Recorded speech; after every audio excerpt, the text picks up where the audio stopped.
And we are back again, ladies and gentlemen, children of all ages. UTR probably presents Talk Yo Shit. Check it. Y'all asked for it. We brought it back. It's the Reddit files. That being said, we going to get started. Professor. Jay, you don't be giving me enough time to share the live. You just go right into it. So I'm going to get into it. Okay, this one is called The Vet. Okay. I matched with a nice looking guy on Tinder. He was a veterinarian. And we clicked. So we decided to meet up and have a drink. The evening before our date, he called and told me his mother was brought to the hospital and if we could change the time of the date so that he could go see his mother after our date. Of course, this was no problem. And we changed the date to the afternoon the time into the afternoon instead of the evening.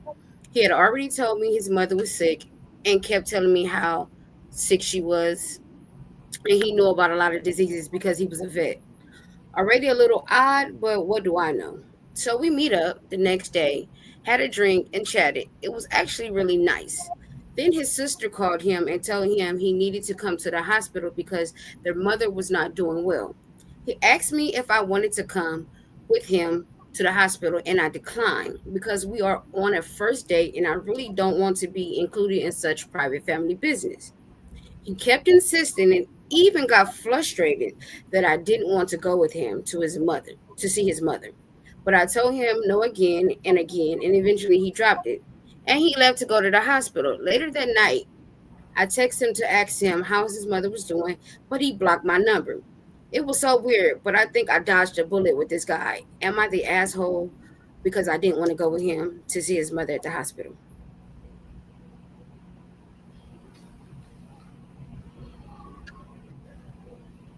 Anybody? Not necessarily. I mean, that's a different situation. I don't know. Maybe she was thinking that it was a little, what's the word I'm looking for? A very sensitive time. Maybe she didn't want to, like, that's something that's meant for just family. So maybe she felt uncomfortable with being there. Like, that's just my opinion about it. Like, maybe she just wanted, like, sometimes people just don't feel comfortable being in those type of situations because especially if you don't know the person like that, it's kind of like, what do you say? Like, you don't want to, like, if you share any sort of like emotions, it almost feels like it's a little fake because again, it's something that's brand new. You don't know this person. So I don't think she's an asshole for that. I honestly don't. I don't think she's wrong for not going, but that's my opinion. I feel you. No, she's not an asshole because it's like you just met this dude and he already had to go have a situation with his mother and you're not invested in him just yet. So, no, you're not an asshole for that. And honestly, because I wouldn't go, to be perfectly honest. I mean, if I just met you and we just had our first date, I'm not about to go with you to the hospital to see about your sick mother. But I mean, I will tell you, that I will say a prayer for her and I will, hold her in high regards. But going to go see her at this particular point in time, I don't think so because I'm not invested in you yet. Okay. I definitely agree with that. Personally, for me, she is not an asshole for not going because it basically breaks down into this like you haven't met the family yet, and this man is inviting you to go see your mother at the end of the day when she's in the hospital. That's kind of like not the best scenario to meet the family, so to speak. So so for her to decline that is her way of saying basically, how about we wait for another day? But one thing I one thing. If I was in her shoes, I would keep her in close prayer and hope that she recovers as soon as possible. I agree with Uh, that. well, uh, not gonna be the horse tonight, but I think we're all on the same page. So, not definitely not an asshole, but let's. If Professor, you want to give your regards, and by all means, other than that, I think we can move on. But I think we're all in the same boat. We're on the same direction. A little bit. I personally would have told him because his mother is sick and it's not looking well. We can reschedule this day for a whole nother time. Don't worry. Take care of your mom. Make sure she's good, and then we will touch bases from there, and then have a date then. But knowing that that's going on and anything can happen at any possible moment, I personally would have just said, you know what, go take care of your mom, and we can do this later. But definitely not the asshole though. Yes, we're all in agreement with that, as Aaron said. Okay. Any comments? No comments? No. Okay. This one was called Restaurant Date from Hell. He downed an entire bottle of wine, minus the glass I had, within 30 minutes, and took some pills. I'm sure I was making a face because I have no face filter. So he shouted out in the restaurant, I'm nervous, so I'm popping a couple of Xannies. Okay. That's when I knew I was ready for the check. But I was being polite and waited for the date to end. I offered to pay for my part of the dinner, but he insisted on paying. Okay, fine. He starts walking me to my car, but I knew I didn't want to go into a dark parking garage alone with him. I tried to make it a casual thanks. I have fun. Have a great night, kind of goodbye. He immediately got pissed. I took an Uber because I figured I was coming home with you tonight. I said no because I'm not that kind of girl, still trying to be polite, even though I'm starting to get uneasy. He starts ranting about how he paid for my dinner, so the least I could do was give him a ride to his house that was an hour away from mine. I finally got loud and mad, said no, and started to walk away. He started to follow. I immediately slipped into a bar that was full of people and asked the first waiter I saw if I could hide in the back. He saw the guy pacing out in front of the bar and let me hang out for a while. Then he and his girlfriend walked me to my car after we hadn't seen the cycle for about 45 minutes. I deleted all of my dating apps that night and never found the courage to go on another one since. Am I the asshole for wanting to leave the date and leave him stranded? No, No. I'm not the asshole for that, because you expressed several times in several different ways that you weren't going to do that. So why would he continue to push? That's weird behavior. That's creepy behavior. And also, why the hell would I drive an hour out of my way? There's an echo. Isn't Okay. there? Yeah, I don't know where the echo's coming from. Let me see. Okay. Can you still hear it? Okay.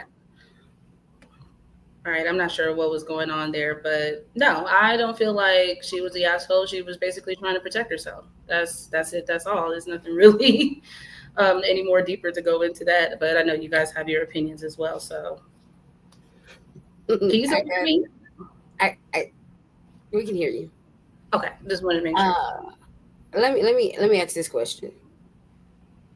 What would y'all have done differently on that damn date?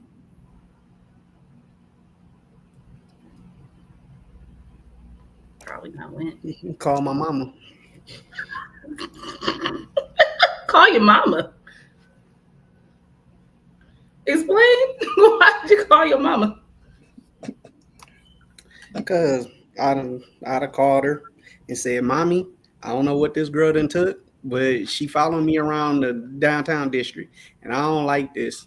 And you may need to come up here and come get her or somebody. So I'd have called my mother.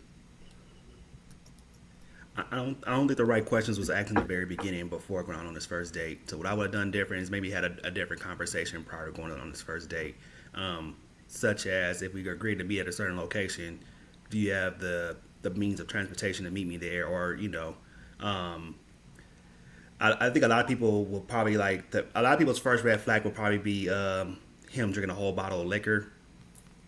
I don't Yeah. think that's a red. I don't think that's necessarily a red flag. In I'll 30 tell you why. minutes? No, no, I Let's wouldn't pop tell his you. Zannies.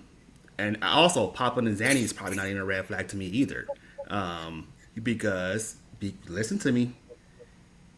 How many people smoke weed before going out for a social event? How many people have a drink prior to going out for a social event just to feel normal because they might have some type of social anxiety? Now, I know I personally don't pop Xannies, nor do I drink a whole wine bottle in 30 minutes.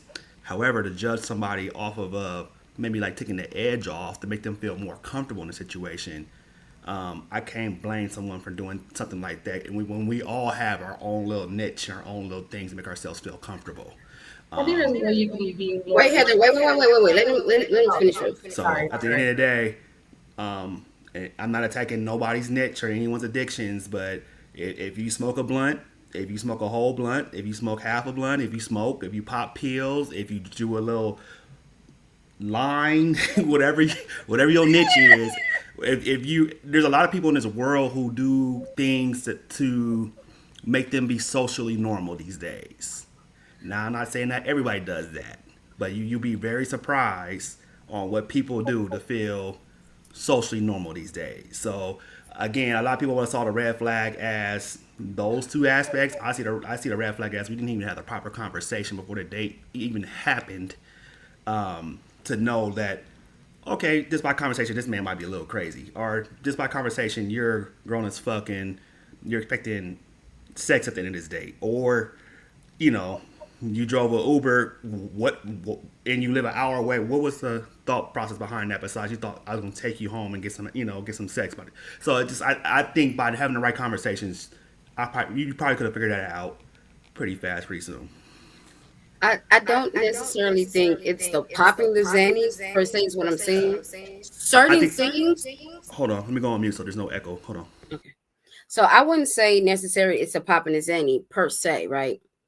It's the fact that you're doing it out in public and you're screaming, I'm taking a few of them because I'm nervous, plus drinking wine. If you're nervous, it's okay to take a shot. If you're going to pop a Xanny, do that shit before you get there. But then to expect that you took an Uber there because you was expecting to go home with her, I need to know what the conversations were before then, because it seems like the conversation was about sex and not about the things that you should know about a person for him to be expecting to come back to your house. Because how are you nervous? And I agree. I agree with that statement. And that's why I think everybody kind of like stopped at the Xanny. Popping Xannies in public, I would say is quite odd. Like if you do that at home prior, your business. If you're able to act normal like that, fine, whatever.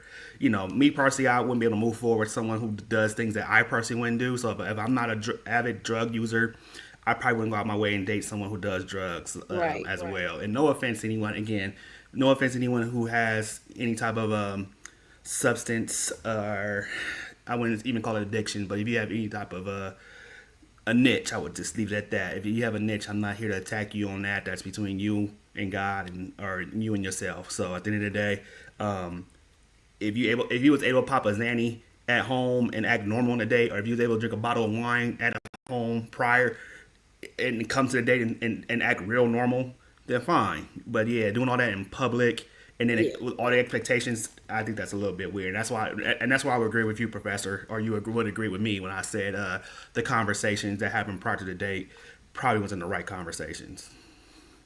Absolutely. You're basically not knowing exactly what that person is into, basically. And I understand where you're coming from, Aaron, in regards to, everybody has something that they do. But again, it's a bit excessive, when you do it that way. But then again, anxiety also hits people a little bit differently too. So sometimes in certain situations, you might go a little bit overboard because you're like, oh shit. So I get that, but it's still the combination of you doing that in public and then your energy after it's a combination of both that made it look really bad. Not only that, to piggyback off what Aaron said, it's all about personal preference too. So him saying I won't date somebody like that, that's his personal preference, you know.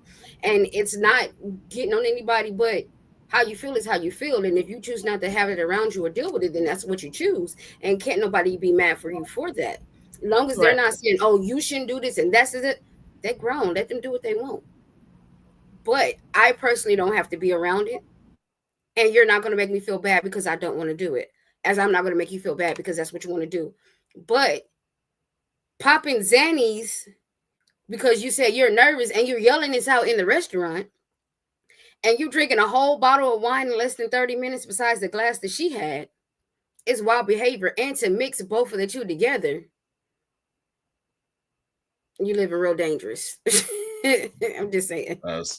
That's like a recipe for disaster, in my view. But I'm not here to knock anyone that partakes in any of that, but it's a little bit of a alarming behavior. And if you have like anxiety issues, I mean that should be presented like on the forefront.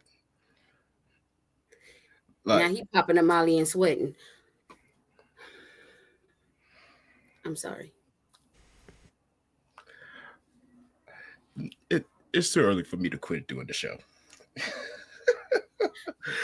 but I will say, like, anxiety issues, those are not easy to like cope with and deal with. So if you have issues with like anxiety, you should let that person know like ahead of time, like, oh, I'm dealing with such and such and such and such, and I do this to at least relieve said anxiety. Now if you choose not to like partake in a date with me, then that's fine. It's your choice. Do you disclose anything about yourself prior to going on a date that can negatively impact how people feel or think about you? Because I don't think that's for everybody. I don't personally. I don't. So at the end of the day, like, and mind you, it's not like I got 2 left feet or 6 fingers on one hand. But at the end of the day, like, I know day naps don't tell you everything, but I don't think anyone's going like, hey, before we go on this first day, I just want to let you know that X, Y, and Z. Like, I will tell people I'm an asshole by nature. I'm not going to hold you. But at the end of the day, like, who's taking that really serious? No, I'm just saying that's what I do disclose. You asked the question, I'm just answering. And maybe that's the real problem. When people tell us things, maybe we laugh it off and not really take it serious as much as we should take it serious. Like, when people actually tell us what their red flags are, we go, ha. But honestly, we should be going, oh, okay, cool, I hear you. Right. Let me put that in my notes. I mean, I do. I mean, everybody knows on this panel that I smoke, so that's something that I'm going to let somebody know, before drinking, because they probably don't. Like, however, that they're not really into, and then sometimes for some people it's just a straight up deal breaker. Period. So yes, I'm going to let them know. Yeah, I mean, I'll let you know if you ask. I mean, I'm not about to just blatantly just say, oh, yeah, I got a club foot. Like, or no, actually, I probably would say I got a club foot. If I had something wrong with me like that, yes. But if you ask me, like, what are some things you can change about yourself or something, and I can be like, okay, I got a short temper. Okay, I got this, I got that. And then, like I said, by that, you can further along know if you would like to go out on a date with me or not. But I don't have to. I'm not just gonna be like. I'm just not gonna just come out and just say it necessarily. It's volunteering information that don't need to be said right then and there. I mean, this is just one date at this point. But to answer the question in general, yes, the popping of the Xannies was further on the first red. Well, yeah, I would say that's the red flag, and honestly, that's the biggest red flag for me. And I mean, just for you to blatantly take that in front of me that would be a bit much for me, to where I'm gonna look at you completely different for the rest of the night, regardless of how the rest of the night would have went. Absolutely. So, I mean, only thing you need to be taking is aspirin if you got a headache or some shit. But other than that, you don't need to be taking all that shit while I'm sitting there, or go to the bathroom, or make yourself more discreet if you're gonna do all that. It wasn't discreet at all, because not only did he do it in the restaurant, he yelled out, "I'm also taking some Xannies because I'm nervous." Yeah, which means you a dope fiend. And let me just say, like, I hate to attack some of y'all, and not on this panel, but in general, but like, a lot of people drink wine in 30 minutes. At the end of the day, pouring a bottle into a cup and drinking that, I'm sorry, like, y'all capping a little bit tonight, because some women even got that big old, what's his name say? Them champagne flutes. Some of them got them big champagne flutes. You can fit a whole bottle in that one little cup. So before The reason y'all, why I'm laughing, there's a difference between drinking when you're hanging out with friends and stuff, but on a first date, it's a little bit different. And I'm laughing because when we were drinking on the show that time, so I get it, but there are certain things on a first date that you should not be doing. And drinking a whole bottle of wine by yourself in 30 minutes and then yelling out, "I'm popping Xannies because I'm nervous." It's two things you should not do on a first date. And then I agree. that led to your psycho behavior of stalking her outside of a restaurant. I mean, outside of another bar, to the point where you stood out there pacing back and forth. You didn't even decide to go in the bar. You just stood out there waiting for her to come out. It was crazy. You thought popping Xannies and drinking a bottle of wine led to that? You don't think that was his natural personality? No. I believe that was his natural, but I believe that helped him to edge it on even more. I'm just saying, like, I just think he's a weird individual in entirety. I don't think the Xannies and the wine made a difference. It made it heighten it, probably. Maybe it would have heightened it. That's what I'm saying. It heightened it more. At the end of the day, I think he's a strange individual. I think he's a strange individual who did strange things, and she did a poor job vetting who this guy was, and end up in a poor situation. So, I think she deserved a little bit of blame. But at the end of the day, you chose a weirdo, man. But okay, let me ask this question. To this same story. If y'all had this situation, would this have changed your views on online dating? I've never been a big successful online dater to begin with, anyway. But at the end of the day, I don't think you can. You can't blame one bad situation. One bad situation can't ruin a bunch of people. At the end of the day, what's the saying? One apple don't spoil a bunch. There you go. So. You had a bad experience. I don't think that's every guy online with that same experience. But again, we all know when dating online, there's pros and cons. You just met a whole bunch of cons in one story alone. So. Yeah. But no, I wouldn't. It wouldn't have changed my view on online dating. Like just to piggyback off what A just said, one person can't make everybody else look bad, and but I tell you, it's gonna make my interview process a lot harder ever since I done got into this situation. So now I'm about to be like, what prescription medicines are you on? And now I'm asking questions that's gonna get my process a little faster than then I'm gonna be asking them all the shit they don't want to answer. So because what if it's not prescribed?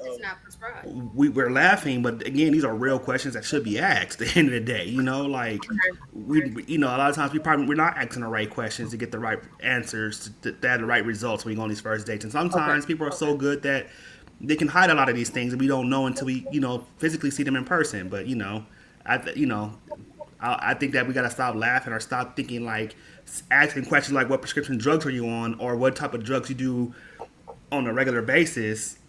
What is your You know, recreation drug? there you go. You know, whether it's legal or illegal, what are you doing? You know, So Do you be doing the smack? Well, go ahead. I'm sorry.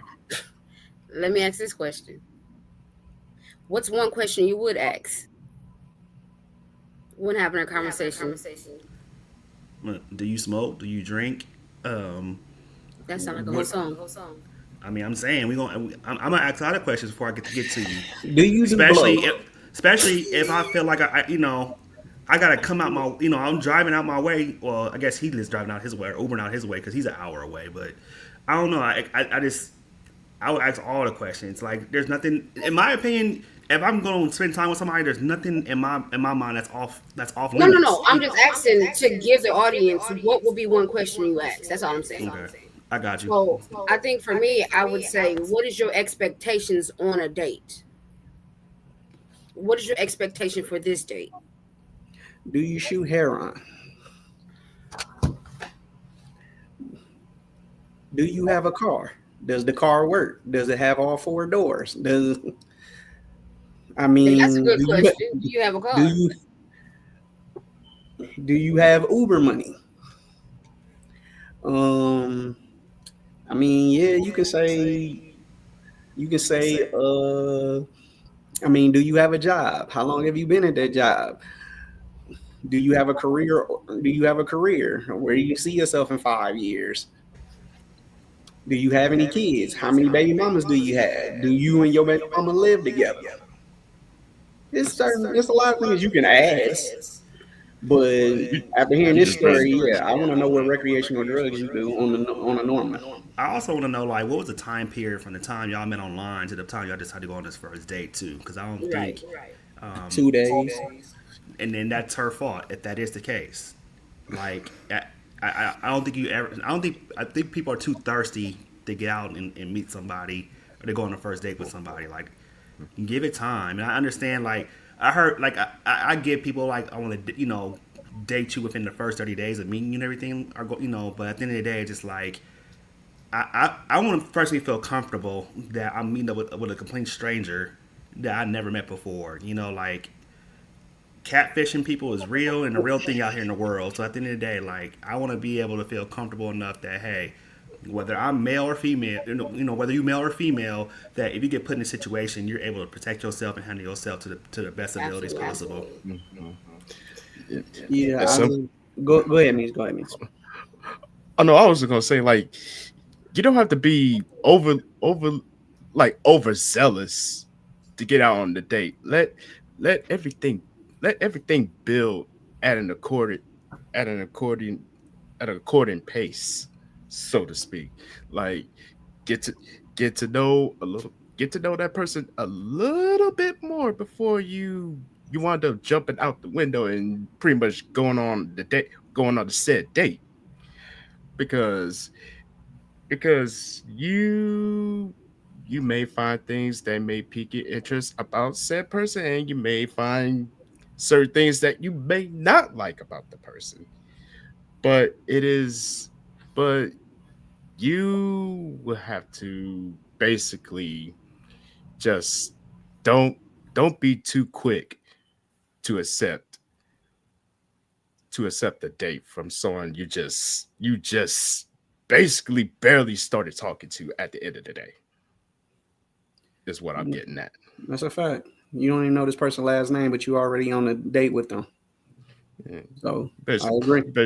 You basically jumping out the window and like, oh, he invited me out on a date. Cool. Like, no. And that's another thing. See what people parameters for a date. You say you invited me on a date. Are you paying for this date? We'll get to that later. It's a couple of stories. Go ahead. Anybody got anything else to say before we move on to the next? No? Yes, maybe so. We're good? Okay. This one says, did he slip me one? So I always ask about the most serious relationships that anyone has ever been on and how it ended, because I think it's great bait for a narcissist or a psychopath. This guy responds with no hesitation. She was a bitch that thought she was more important than me because she's a lawyer, and I'm pretty sure she slept her way to the top. I knew then I was trying to just get through the dinner. Some highlights. Um, when he looked at me up and down and said that I was almost too old at 34 and that me being so short wasn't great for breeding. He pressured me to drink the entire time, even though I clearly was uncomfortable. And finally, I asked him to get the check while I was in the restroom and left my debit card to pay for half. When I returned from the restroom, I forgot everything I learned from my true crime podcast and Discovery ID shows and took one last sip of my water that I had left unattended. This guy drops a joke about how I won't be saying no to going home with him after what he slipped in my drink hit me. I guess he finally saw the fear on my face and told me to lighten up. He was still shocked that I would not go home with him after all that. I left and called my best friend and made her stay on the phone with me because I was afraid he might have actually drugged me. I guess the thought of my old short ass would not say no to a smart, rich, handsome man like himself. I texted with this guy for weeks and he was totally normal, charming even. He was handsome and did actually have an impressive job. He was great online and definitely gave predator vibes in person. Always meeting in public place at first. What would y'all have done in that situation? Why doesn't no one walk away from a date when you first get creepy vibes no more? Like if you like in the very beginning, the moment that you start feeling uncomfortable, how come people just don't walk away no more? And maybe it doesn't hit for me because I'm a male, and I know males have done some crazy things towards females, but at the end of the day, like you know, are we still sharing locations with a best friend or a comfortable friend? Are we texting people like, hey, this I'm gonna be at this restaurant on a date with this guy for the first time. If I need you to pull up, or if I need you to come with backup, like I'm gonna text you something. Like I just why would you go through this whole date knowing that he's a weirdo? Like Right, how come we're not walking away from weird situations? And if you're scared for your life, how come we not sending that message to that friend to say like, hey, can you come get me, girl? Like, or right, right. I just think we can sit here and paint all the narratives and pictures about this guy because at the end of the day, he is what he is. And there's no changing that. But I just think that accountability on her part now needs to come into play. And I'm glad that you're watching true crime podcasts and all those other things. But at the end of the day, your situation could have got real bad real fast, and you ignored every red flag or every thing that should have made you be like, you know what, I'm good at this point. Let me you left your debit card, you left a drink unattended, you allowed this man to look you up and down, you allowed him to talk bad about his ex, you allowed him to talk bad about you. Like, how many more situations do you need to feel like, you know what, this is not going to go anywhere for me? Like, at what point do you say, hey, enough is enough?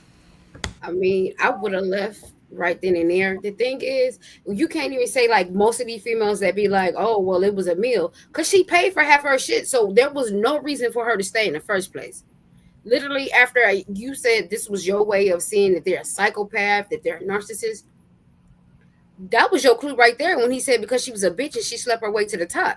At that moment, the date was done and I was gone and you would be blocked. There's no more room for conversation. And then to add insult to injury, you start talking about how old I am and that I'm short and fat and not a good breeder. I'm not a fucking dog. Exactly. I would have left. Couldn't have been me. I really want to know her thought process because apparently she was on some bullshit. I'm just gonna be honest with you because I wouldn't have sat there and took all that. I'm just not. If she made that comment in regards to all of the true crime shows that she watched, then from the gate, she should have walked out. And ain't no, oh, I forgot about everything. No, that shit stays embedded in your head because you're constantly have seen situations that have turned out to be really, really, really bad. Like, I can't sometimes even. You forget about a drink though. Sometimes you will walk away and totally forget. I've been at the bar and left my drink. I mean, they've been there, but I've left my drink to go to the restroom. No, that I understand. It But happens. as far as like the comments that he made in the beginning, Exactly. that should have been a immediate like, wait, You're looking at me as okay. So basically, you're just looking at what you look at women as a piece of meat. Period. Just somebody to have your babies, for you to skeet into, have a baby, and keep in the kitchen pregnant. That's what it sounds like. And then for you to make the comments in regards to your ex and it be automatically negative is no. Yeah, that's why. Like it should have been a walk away immediately. But sometimes like I don't know what her thought process was in that situation, but it definitely should have prompted her just to leave. Period. And real quick, can I say, to men and women, there's nothing funny about drugging a person, or there's Absolutely. nothing funny about that whatsoever. Like, and especially for the fellas, as me being a guy myself, like, you know, that's not a joke. It's nothing I take lightly. Like, if I find out you drug me or drug someone I love, it's gonna be a real issue. It's gonna be up from there. So, um, you know, I don't like even joke up with my friends about that type of stuff. At the end of the day, I care about my friends. I care about my family. Like that. Those type of conversations don't even come to mind when we're all outside drinking or inside even drinking. So, y'all gotta stop that shit, man. That shit ain't cool. That's That's a big fact. facts. Um, Oh, it was the leaving the debit card while she went to the bathroom for me. Why did you leave your debit card? Now this man can pay for the whole meal on your expense at the end Not of the even day, just the meal though. and take Oh, your wow. information, possibly, just completely run amok on your card at the end of the day. So if you were quote unquote about to split the bill, and you had to go to the bathroom, you should just went to the bathroom with your purse and everything and came back and then would have went like, oh yeah, get this to the waiter or whatever as you're sitting there. You could have called the waiter on the That's way to the bathroom, honestly. yeah, or I'd have took the or bill went to the myself. front desk or Right, something. or I'd have took the bill myself and was like, "Yeah, I'm paying for half, yeah, and I'm going to the restroom real quick. I'll be back to collect my card in a second." But all Hey, man, that leaving my shit there, and I gotta go to the bathroom, and this that's is our out. first date. That's out. Um, far as the drink, as a woman in this world, I mean, honestly, if the day was already over, you shouldn't even have came back to that drink like that anyway. You should have just been like, okay, this date is over. I'm not about to drink this because I don't know what he didn't possibly did or whatever. And or you could have ordered another one or something like that and just been like, oh, this nasty. I don't want this and this, that, and the third. But yeah, like Aaron said, I don't even joke with my friends, and that's not cool. And honestly, women have to start being more cautious about those type of situations because some assholes are out here trying to give you the Spanish fly, and it's just all bad. It's just all bad when it goes from there. So please be Men careful when too. y'all out on these dates with these predators and men that y'all don't know. So I'm gonna leave it at that. And just real quick, shout out to the girls who can see that shit from a mile away and try their best to intervene a situation. Like I know that it's not something that always happens, but when I do see like videos of girls that are, protecting other girls and they don't even know them, it feels really, really good to know that there's still people out there that is in protection of women, even if their friends are not there with them. They can see when something is going on and it don't feel right. So shout out to those people, period. Just men or women who can see that. Absolutely. The fact that you left your debit card, and honestly, my response is, I'm glad I wore this shirt because that's exactly what the hell I would have said. Like, are you fucking kidding me? Nope. Anybody with 10 working brain cells would not leave valuable information around. Like you you leave yourself open to basically get charged up the ass, and you're basically scrambling around to try to figure out how the hell this get on my statement. Like ain't no way in the Western Hemisphere of hell that would have happened. And honestly, for the dude to make an insensitive joke like that, like you obviously do not know like the horror stories that go along with that, because we've seen horror stories that go around with people either pretty much getting drugged up due to a little bit of additive pretty much placed inside of the drink.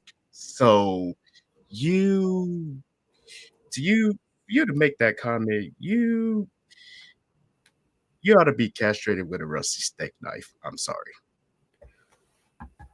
What a what? With a rusty steak knife. Okay. I thought you said snake knife. That's why I said it But, would. but the thing is, Meech, like, you know, since this guy is rich or, you know, whatever, maybe he's used to talking like that, and in the circles that he's in, that's maybe a thing. I mean, And he may be. He may be used to it, but I mean, it's still an insensitive statement to make. but how many rich and sensitive dudes you know? All of them are just about. But if you see, most rich dudes are insensitive because women just fall on their lap at the end of the day, and that's when you got people like 47 saying, "Oh yeah, we just grab him by the pussy." So it's insensitive. But that's because they feel like their money can pretty much cover up anything. That's a fact. That's a fact. So when you have that type of, I don't know the man's bank account, but when you have that type of power, you're able to say and do whatever you want without any consequence, because you feel your money is going to be able to get you out of any situation. That don't apply to us, y'all. As you see, once Sean Combs is still in jail, as you see, Mr. Shannon Sharp has lost a whole lot of money. You only lost 20 million of that 100. Only 20 million is crazy because last time I checked, I'm not counting nobody's pockets on this panel, but I don't think any one of us on this panel owns $1 million in our account. First of all, you can count my pocket, my wallet, all my credit cards, my debit card. I ain't got none of that shit. So I mean, at the end of the day, we gotta, you know, I'm working towards it. I'm rich in spirit. I'm rich in spirit. Listen, we gonna speak it into existence, and we all gonna be millionaires soon and very soon. But at the end of the day, when we get there, we're not gonna be talking insensitive, nor we gonna keep our same dignity and our same morals when we get rich as well, and we're not dropping those type of things, or else you're gonna be losing your millions, and I'm not sharing it. Thank you. I told you it was a Ponzi scheme when you did the shit. Money shall not change us. I'm grabbing all of them by the pussy. I tell you that right now. First of all, y'all, we got to delete all our pictures because we're not going to be in the Gerald files. We're not doing that. I don't think I'm gonna be that rich the way I got my own island. I mean, unless you know, You never know. Hey, unless it's a part of New Jersey, I don't think I'm gonna make it. This motherfucker said New Jersey. I'm done. Okay, moving on. We got We have one comment. Cameron is in the building. He said, Heather, that's my friend. Thank you for joining. Hi. How you doing, sir? Thank you for finally joining and commenting for one. Cameron, I'm double A. That's Meech. Oh, that's Jay. I'm Jay, and how you doing? So next time, Appreciate you you. put our names.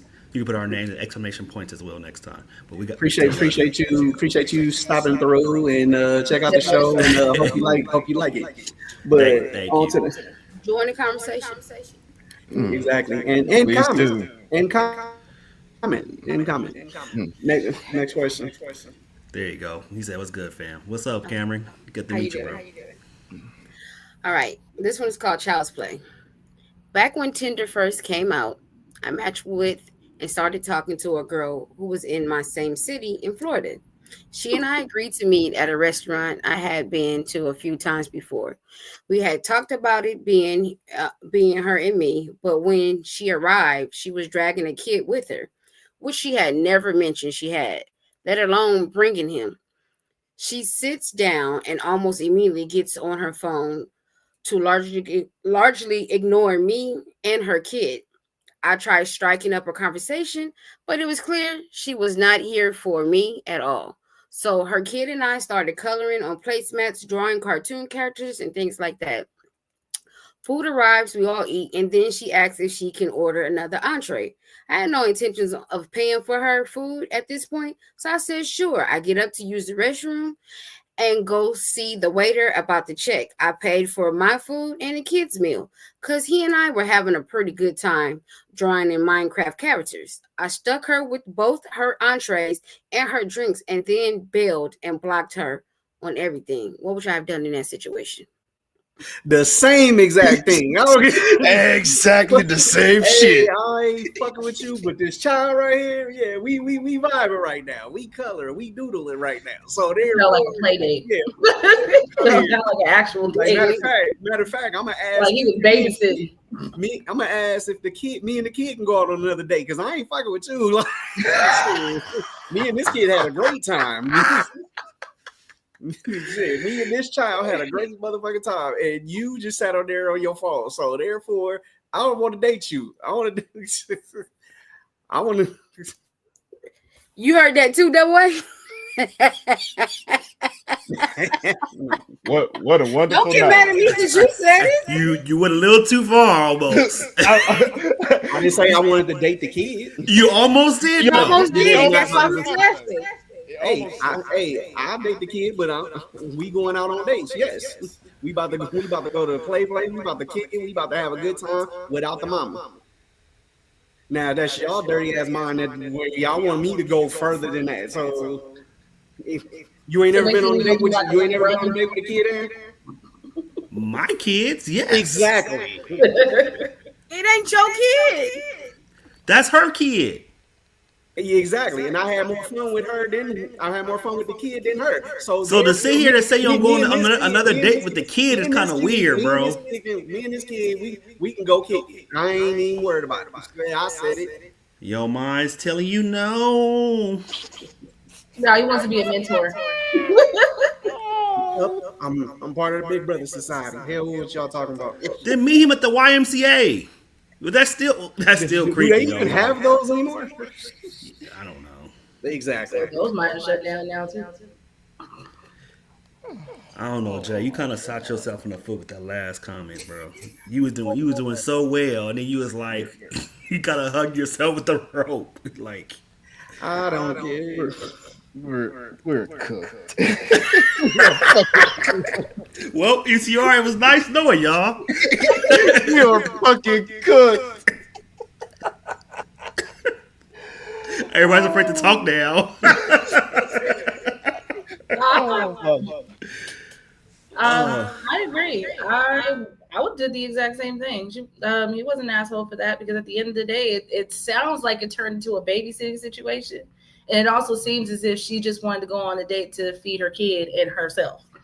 Like if you weren't even involved and just engaged, like the fact that my child was having more fun than the actual person that I took on the date is crazy.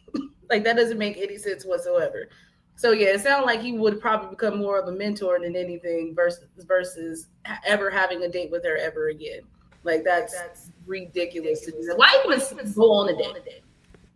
Like why even waste somebody's time like that? You just said it. She Well, wanted to get a meal. He asked for a second entree to take home. But no one's gonna sit here and say that even bringing a child on this day was weird. Like no one. No, like, it definitely was weird because you made no mention of this child. Now that is definitely not okay. So the moment you show up to the date and I see you have a little one with you, I'm not going to go say party for 3. I'm sorry. Like this is a date, and when I say a date, this is you and I. I ain't, this doesn't include other little parties. And if you Right, because this couldn't is be not a upfront, this is a what you call it deal, because you're still trying to get to know this person first. I mean, if you wasn't upfront with me and tell me that, hey, like I'm bringing my kid with me for X reason Y, like you have already like deceived me in a way. Like not only did you not tell me that you have a kid, but two, you brought a kid without even me knowing that you was bringing a kid with you. So at the end of the day, it's just like, if you was gonna lie or hide a kid, what else are you willing to lie or hide from me? At the end of the day. So, I mean, again, I'm not a bad guy. I would have fed the kid too, but I think the first red flag in the story is when we all pull up, and now it's instead of party of two, it's party of three. Right, And he need a booster seat and some crayons in the color in the coloring sheet. That's the first red flag. And it's the fact that she's not speaking. She's sitting there, she in her phone, trying to hold a conversation. I'm gonna be honest with you. When that happened, because that was in the beginning of the day, I probably would have got up and left.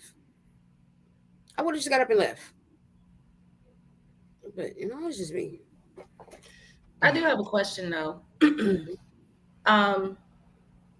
I know that we don't want it ever to be a situation where we don't understand that people have children. I think the main issue is the deceivedness of it and her not saying anything. Because I think oftentimes, especially now with how vocal men are about, women and their, what's the word I'm looking for, but how women are perceived that if they have children, like some don't quite feel comfortable yet with, saying it or talking about it because, they don't know if they're going to run somebody off or whatever the case may be. There are men that act like that.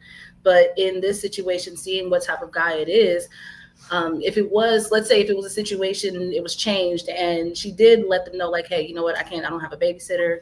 I am going to have to bring, my baby with me. Is that okay? It seems like the guy is a pretty cool guy, so I don't think he would really had an issue with it. But I do know that there are certain women that are a little nervous about talking about that. But eventually you're going to have to say something because that's a part of your life. Time out. If you have a kid, in your first conversation, that should be one thing you mention. You're not saying that you got to meet the kid.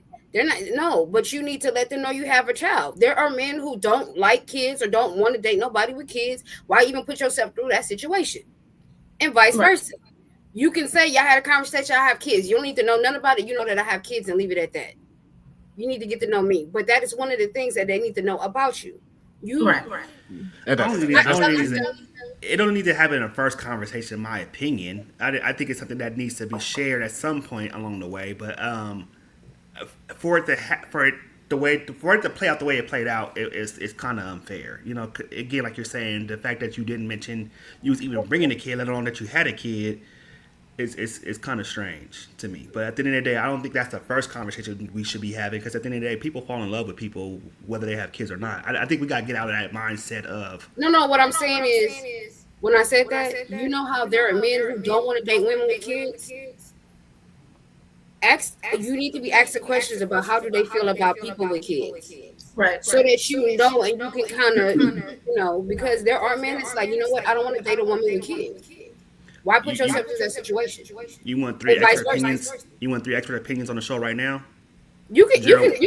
Gerald, before you got married, was dating a woman with kids like a no go for you, or Meech, dating a woman with kids, was that a no go for you at any point in your life? No. I mean, but I disagree. I do think that that's one of the first conversations that I'm going to have with a person if I do decide to meet them. Like, it's going to, that's going to be one of the first conversations on the phone. Do you have kids or not? Okay. That's part of your dating process. First conversation. Yeah, cool. Yeah, because as you're getting to know this person, you're going to need to know that type of stuff. I agree. So, I just think that in these beginning questions, it doesn't questions, have to be in the first conversation, but it needs to be a conversation before y'all try to take it anywhere further. So you're not wasting each other's time. And then it goes back to the question I had in one of the first stories, like, what is the time frame between you guys first meeting to the time frame of your first date happening, and what are the conversations being had between those two between that period of time? Because it sounds and that's what I'm saying. That should be in one of them conversations before y'all actually meet. Because I'm meeting you and you got your kid with you and I didn't even know you had a kid. It's crazy. Right. Right. Yeah, it's That's basically my only that's what I'm trying to say. Like I don't like me. I've dated most of the men I've dated all had kids. I had no issue with that. But you have some people who do, because you have some people that's like, I don't want to date somebody that already got a kid. I want to start my own family. So you have those type of people. That's what I'm saying. It's important to know who you're trying to build with, who you're talking to, the conversations you're having. and honestly, like I've never been one to have an issue with it, but it's like if you're withholding that from me, then it's like what what what else are you concealing that you're not being upfront about? Because if you're willing to hide that perspective, then you basically are hiding of any and other, I would say, I wouldn't say vital information, but it it would say like things about your life that you are basically either withholding or shading the truth about. Because it's more so like say if I were to be that type of person that basically don't like a woman with kids, you're you withholding that information. You're basically taking my choice away to deal with you at at some point. So I should have that choice of should I deal with you or not. I agree, but is there anything that I think maybe we said asked this before, and I think we should circle back to it now. Like, is there anything in dating etiquette 101 that says that maybe this question is something that might be breaching someone's privacy at this point? Because at the end of the day, like we're only signing up to go on a date. There's nothing more promised at the end of the day as it is. Because you can have a great date and still walk away and be like, you know what, the date was great at a great time, but I don't want to pursue this any further. I think maybe we should just be friends. I just think that when you're in a dating phase, you're not gonna learn everything about every single person within a short amount of time. What's a short amount of time? Even 30 days, 60 days, 90 days. Like there's things that I found about you guys that I never knew about, and we've been friends for a long time now. So at the end of the day, Like, like if you're dating someone, what's your intentions on dating someone? Just to date them, or your intentions to have a relationship with them? I mean, at my grown ass age, I'm only dating for marriage at the end of the day. So Okay. again, So within that 90-day period, you're not going to tell somebody that you have children? I'm not saying this particular question in general. But Never. again, what I'm saying is there's questions that are of the most importance when you're getting to know somebody. There might be questions that go by the wayside, and there might be again, just say me and you we connect on Tinder. We'll put ourselves in the same situation. Okay. The thing that we don't know about is again the time frame from the time we met to the time we went on the first date. At the end of the day, like you may feel that because we don't know each other for a very long time, there's some information, and please don't take the children question in this particular circumstances is what I'm referring to. Okay. There's probably information that's not of the most present to kind of put to the forefront at this point. Not saying that a kid isn't, but again, how much information do you expect to kind of learn from somebody within a 30-day period?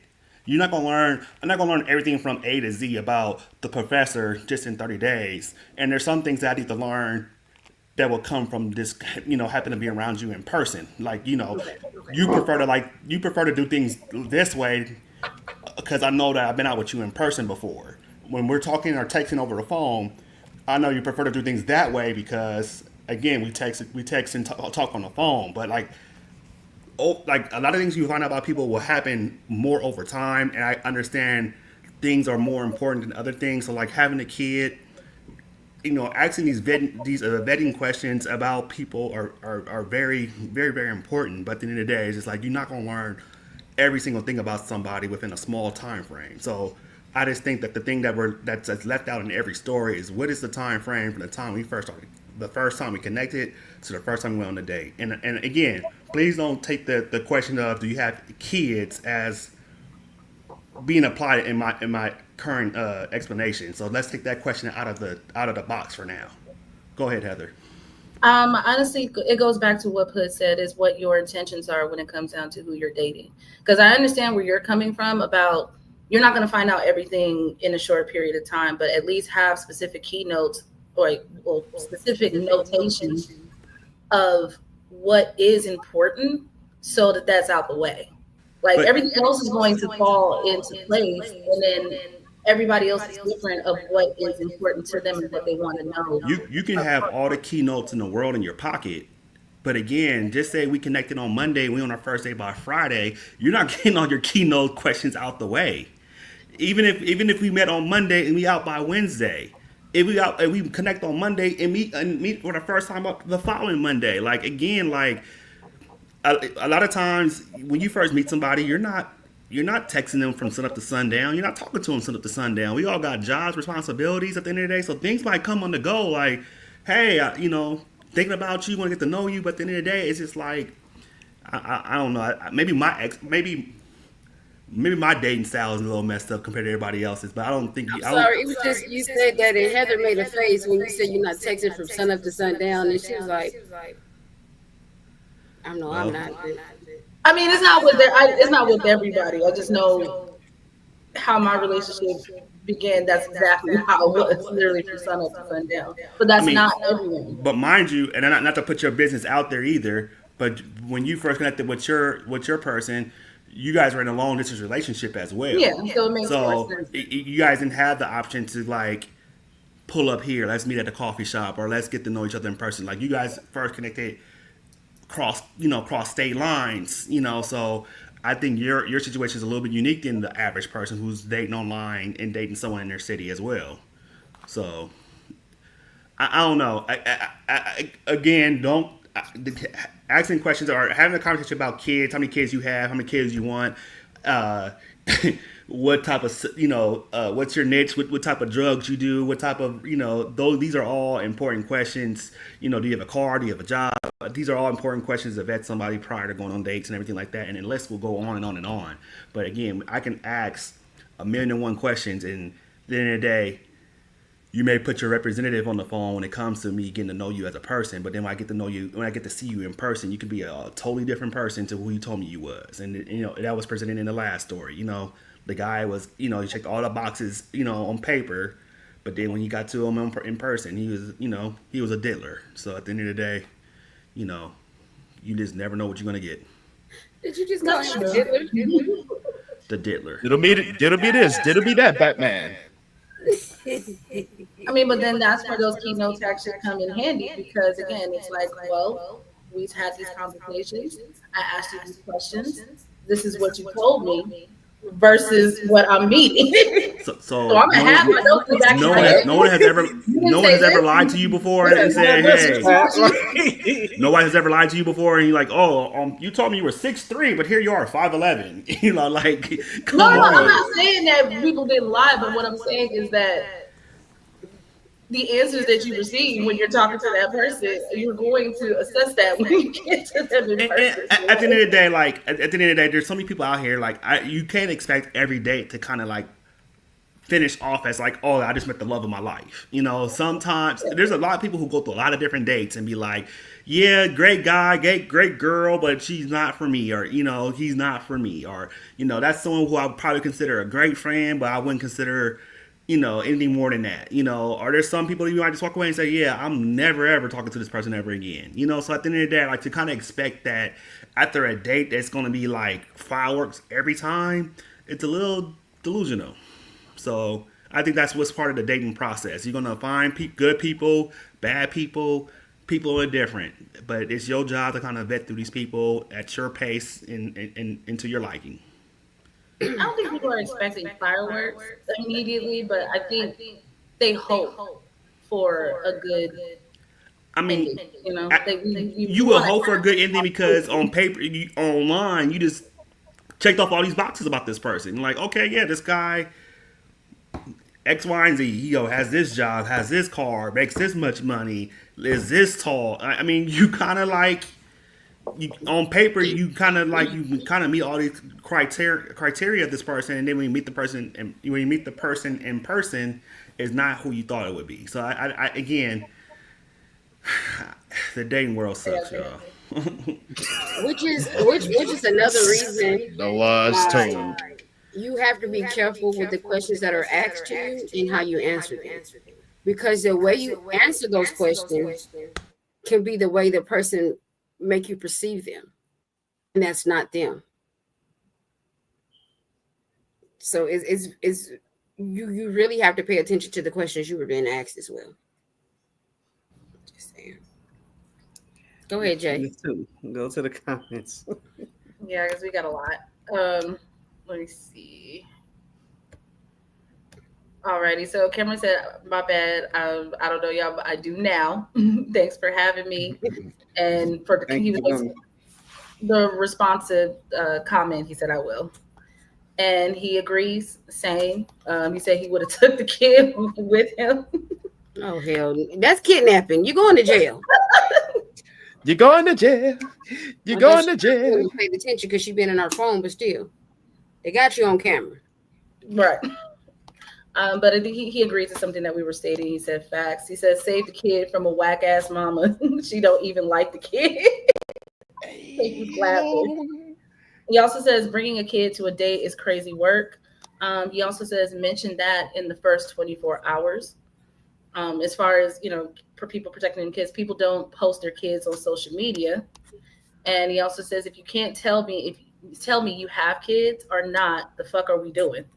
He's like, I don't want to know the kids' names, maybe the ages, maybe, but usually people just want to know.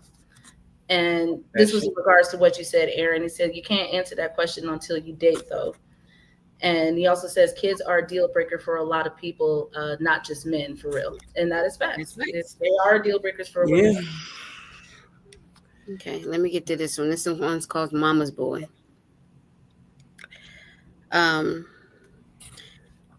Me, 27 female, went on a date with Jack, 30 male, recently. It was our first and last date. I didn't know him really well, and we only known each other through friends. We were set up by one of them, and we talked a bit before deciding to go out. He seemed normal. We went to a cafe. Now, we had only gotten there, just sat down, when he got a call from his mom. No big deal. He took the call in front of me, so I had no other option but to hear what he was talking about. He told his mom that we had arrived and it's all fine. I thought, that's fine. Maybe he was anxious or something, or his mom was just wishing us luck. We got to talking, and within half an hour, his mom called again. He picked it up and gave her an update on everything we had talked about in the last 30 minutes. It weirded me out, but then she proceeded to call him 3 more times within 2 hours, and he would recap everything we had talked about right in front of me and then go back to the conversation as if nothing happened. I even commented about his mom constant calling, and he said he's a mama's boy. It weirded me out, so I cut our date short and turned down his ideal for dinner. When I reached home, I messaged him that I had a good time, but I couldn't see a future with him as our personalities were poles apart. He responded, and okay, best of luck. Obviously, the friend who had set us up asked me about the date, and I told her about it. His mom calling every half an hour, and I also told my friends about the date. Now, apparently, he asked out another girl, and she turned him down. He found out that people knew about this situation. He sent me a text calling me some nice words and saying that it was private information, and I shouldn't have told people about it. He also called me a racist, which doesn't make any sense to me. We are both of Indian descent. I mean, it wasn't the constant calling that stuck out to me. It was the fact that he was literally recapping everything to her this whole time. It didn't sit right with me. I do think I might be an asshole because I told his private business to the world, but also maybe not. So, what should I have done? I'm First calling of all, there. I'm calling there. Like, bro, you will not believe this motherfucking shit. Matter of fact, hold on. Matter of fact, go to your computer. I'm calling everybody. Y'all will not believe what this heifer was doing at the table. Y'all won't believe this shit. I mean, that's what people do. They gonna, they gonna tell you about the date and all that other shit. Now, whether or not it goes from who you told to the street, that's they bit. That's everybody else's business. But who doesn't tell people about the dates that they went on with whomever, especially if the person set you up? it's just the calling every half fucking hour. Like, are you on a date or you giving a news report? But you should know that, like I said, like even as a mama's boy, you should know that, like, look, you should have just told her that, look, I'm on a date. I'll call you when I'm done, when I get home, and we'll talk about it then. But to answer the phone every single time and you know this is your mom, no, absolutely not. There's no way you should be answering the phone. There's one thing to answer the phone to talk to your mother, because you never know what may be going on. But to recap every single thing that is going on the date currently, that is way more than you being a fucking mama's boy. Detached from the fucking tit. I'm saying that. Detached. Because how old are you? Your umbilical cord is still connected at that point. You are a grown man. The fact, it's like you're checking in. Like, she's literally, even though she's calling you, you're literally checking in. It's like, I get parents, being concerned if you're going on a date, but you're grown. That doesn't make any freaking sense whatsoever. And then for you to get upset that, because my thing is, Aaron is looking at me with your disgust, Mom. The way that she's talking, like the way that he's acting, is like she told the world that his penis was small or some shit. She talked about the date. Me just laughing at the friend, which is normal. Okay, Mom, I'll call you back. I hate You're gonna tell Mama I said hi. Got to read now. Sorry. I'm sorry, but I'll wait till she call back. She'll call back with another. That's all right. I call her.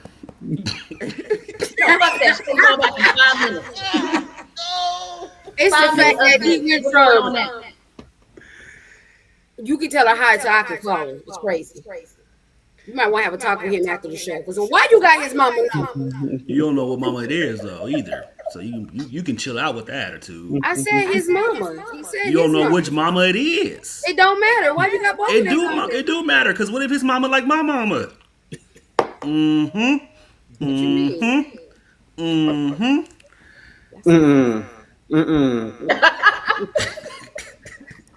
You know what? I'm gonna sit this one out because I'm not Indian and I don't want to be called a racist, and I don't know how Indians date these days or back then. So I'm gonna sit this one out. I'm convinced that you guys are answering from a African American standpoint or a Belizean American standpoint. But at the end of the day, I don't know how Indians or American Indians date, so I don't want to be called a racist, so I'm gonna sit this one out. Y'all got it. Well, okay, now hear me out. They both are Indian, so she didn't understand it as well. So I'm just saying this. Maybe she don't know how the dating work in her own culture. All I'm saying is this. That is a bit abrasive, and it's too much. Mama Cookie gonna call me, and if I tell her I'm busy doing something, she gonna go, "Oh, okay," and she gonna hang up. Plain and simple. Tell Mama Cookie I said hello. I will. She's downstairs. She's downstairs with fat. So yeah. But to really recap everything that we just talked about every 30 minutes and then get back to the conversation like none of that just happened is wild. Mama's boy or not. That's crazy. If we're gonna bring this into American dating world, why would you keep taking a phone call like somebody said earlier? Jay back on the phone with his mama again. Oh no, stay off mute this time. You was off mute the last time. Stay off mute. Thank you. What type of landline phone he got? What's his name? Like Aaron said her mama. Yeah, the cute one with the hazel eyes. Yeah. what the hell means you two? Yeah, he got a landline. Look, or maybe that's his big bulky case. Yeah. I'm so dead. I cannot. No, I didn't watch Family Feud. Okay, I'll call you back. Well, no, But call me. Aaron, I No. get what you're saying about it maybe possibly being a culture thing. I was literally joking. I was literally joking. Because I was about to say, in the Belizean culture, yeah, there are a bunch of fucking mama's boys. I will say that. So I'm not even gonna put that on Belizeans still- like that. It's I'm a- still strange to A have lot that of mama boys, or because they mamas want their sons to be their mans most of the time. which is I the said weirdest most of the time. I didn't say all. And that's when that creepy shit come in. But regardless if you're a mama boy or not, you gotta learn how to stand on your own 2 feet. I somewhat disagree with that mama boy statement. Want them to be their man. I just think that there's a lot of protective parents out here, and I feel like the man's his biggest attachment is gonna be to his mama. So the boy's always gonna protect his mama. The mama's always gonna protect the boy. It's what I'm really trying to say. I wouldn't always put it as that they want to be the lover. I just think that I didn't say all. I'm not gonna sit here and say most of the time that's what it is, because that's not what it is either. I just think sometimes, and I'm not a mama's boy, but at the end of the day, I just know that there's levels to the shit, and at the end of the day, if you're not gonna, I feel like if you wouldn't check your mama for your wife, or Shut up, Jay. I can hear you singing even though you quiet. He on mute. He's singing I will always love my mama. she your baby girl, you only get one. Yeah. I mean, again, once you get old enough and you leave the nest, it's like, yeah, you always love your mama, but at the end of the day, you gotta be able to tell your mama, like, hey, mama, this is going on.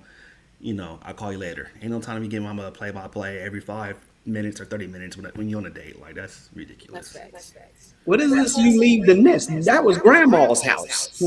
Well, you left the nest. I ain't gotta leave the nest It if wasn't you ain't mama's never left nest. it. It was grandma's nest. I ain't gotta leave the nest if she ain't never left it. Talking Relax, about, man. relax, Jody. Mama gotta have a life too. I'm so done. But I'm like this. Uh-oh. For you to be that way, yeah, honestly, I gotta say to bro, like, you might as well sign up to be on a very bad sequel of 40-year-old version, because you're gonna forever be stuck in the dugouts. I'm sorry. Now I'm mama sorry, boys, but now, no. now mama boys don't get pussy. That's crazy. I don't think it's that. I just think that a lot of mama's boys, the mama pop blocked them from getting it most of the time. And Terrence J was getting pussy and act like a man, whatever Steve Harvey thing was. Think like a man, act like a woman. Whatever. Terrence J was That getting. marriage, Act like a woman, think like a man. No, that motherfucker's still a goofy on screen and in real life. Ooh, tell us how you really feel. What did Terrence J do to you, sir? Stole this just got girl. He just got that memeable face that I just want to just give the Mayweather treatment to. So he goes on the list. Okay. He didn't get called a bitch yet, so he's still good. Once he call him a bitch, then he goes on the list. Gotcha. Go to the comments. Heather. Okay. Hold on, let me. Cameron said that wasn't his fucking mama. He was laughing. And he said, I don't care what nobody say. He had his baby mama labeled as mama in his phone. And you could text. You ain't gotta call. You ain't gotta call. Be quiet, I'm Usher. okay, girl. I'm sorry. You're not gonna be around tonight. She's singing in reverb. You damn right, because I have word association now. I was making it to the song. I mean, to the story. But anyways, moving on. Left her at a bar. Spicy. Okay. He said, I went on a date with a girl Sunday. Let's say her name is Mandy. I've met Mandy several times through my friend's girlfriend, Sarah. Mandy always seemed nice and fun to talk to. So I asked her to hang out Sunday. I knew she liked football because she's been by my friend's house for games several times. So I asked her to come with. Jay, stop shaking your head. You throwing me off. Several times. So I asked her to come with me to watch the game. We went to a sports bar for dinner. The plan was to watch the game, have some drinks, and maybe play pool. So I picked her up Sunday. We got to the bar, and Mandy said that her friend was there sitting at a table with some other people. She went and said hi. We sat at the bar and ate. Then she asked if it was cool if we went and sat with them. I didn't want I didn't really want to, but I agreed. We went over there and she introduced me. That was basically it. From there on, I felt like a third wheel. I tried to talk about football with some of the other people, but they didn't watch sports. I tried to have a conversation about other stuff with one of the guys, and it didn't seem like it was going anywhere. So I sat and watched the game while Mandy talked to her friends. Time passed and the game was almost over, so I told Mandy I was probably going to head out after. She said, "Oh, come on, one more drink, then we'll go." I said, "Okay, fine." Then our friends started buying rounds of shots for each other. Not me, understandably. They don't know me. Besides, I was driving. I finished my soda and told Mandy I was going to go because I worked in the morning. She got a confused look on her face and looked at her beard. Then her friend said, "Oh, well, I didn't finish my drink yet." I said, "Well, I'm leaving. I can give you a ride home if you want." She said, "Okay, let me finish my drink." I said, "Okay," and sat down. Then she started screwing around with her friends again, going outside, playing darts, not drinking her beer. So I said, "Mandy, I'm leaving." She didn't acknowledge me. So I said bye and left. Yesterday after work, Sarah called, which is the friend's wife, called and said and yelled at me about leaving Mandy stranded. She said when you drive someone somewhere, you take them home too. That and that she didn't know I was such a jackass to leave a girl at a bar alone, and that Mandy didn't know I left till she seen my jacket was gone, and apparently Mandy had to lift home and I should reimburse her. I explained my side of the story and she said, "So what?" She was having fun. You should have joined in instead of sitting around moping. I felt like I really tried to get into the conversation and join the group. It just wasn't working. I didn't feel like sitting there bored forever. Her friends were there. It's not like she was alone. Am I the asshole for leaving?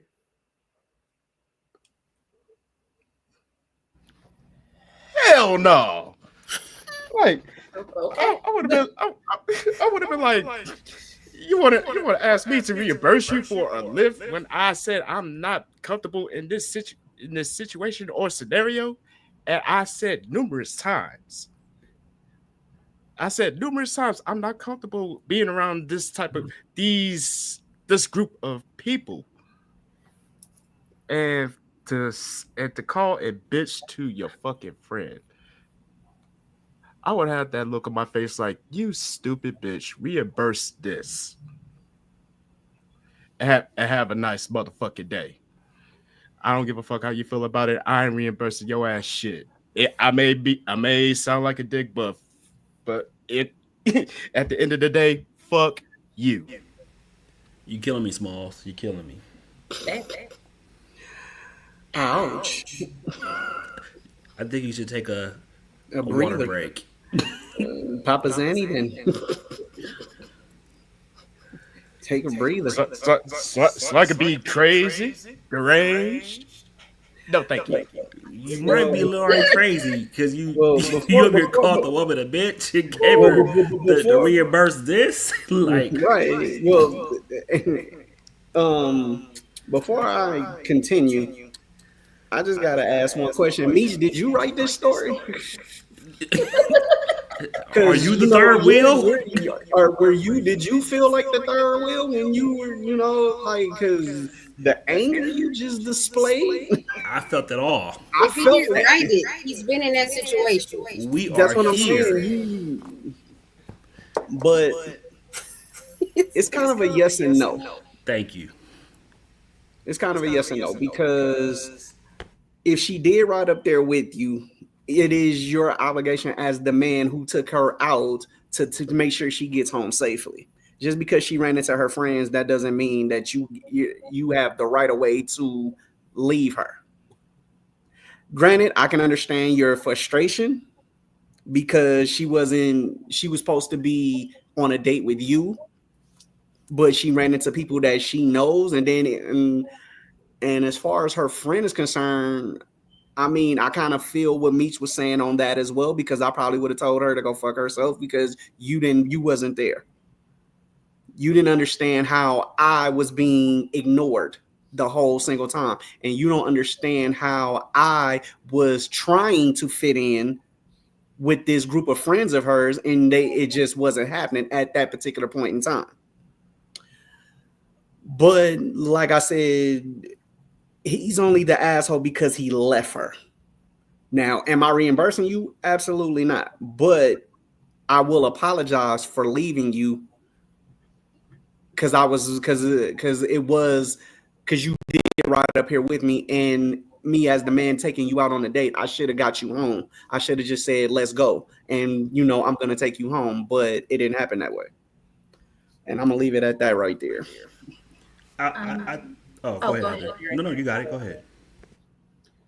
The only thing I was going to say is I also agree it's a yes and no, partially due to the fact that she did ride with him. And again, you should take her home. But I feel like her putting a lot on it, especially her friend putting a lot on it and saying that she was by herself and all of that. No, the fuck she wasn't. Clearly, all of her friends were there. So to say that it's almost like he left her like on some stranded type shit, completely by herself in a place full of strangers and she knew absolutely nobody. That's a bit crazy.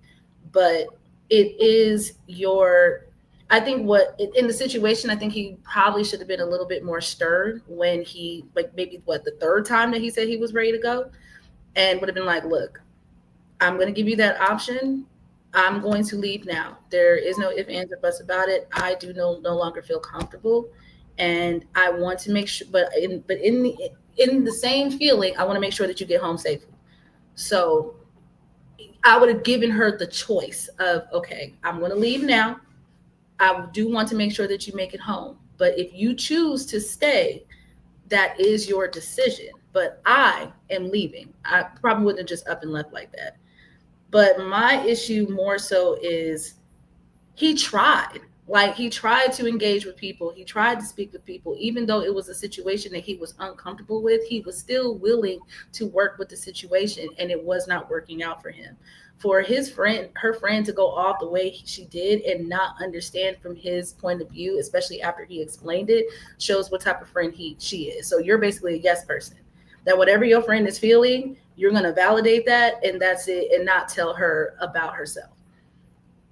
That's the way that I'm looking at it. But yes, he was wrong for leaving her, but the reasons why, no, he wasn't wrong for that.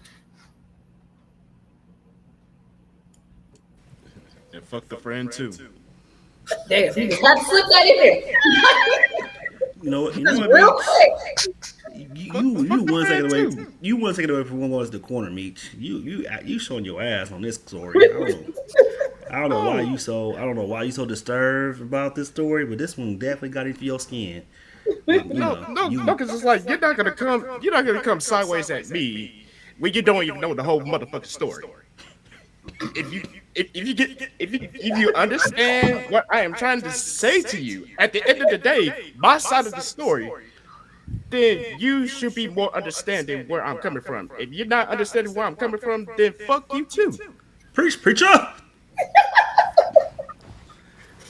Jesus Christ. Well, You just going in. That was the trigger. thing is this.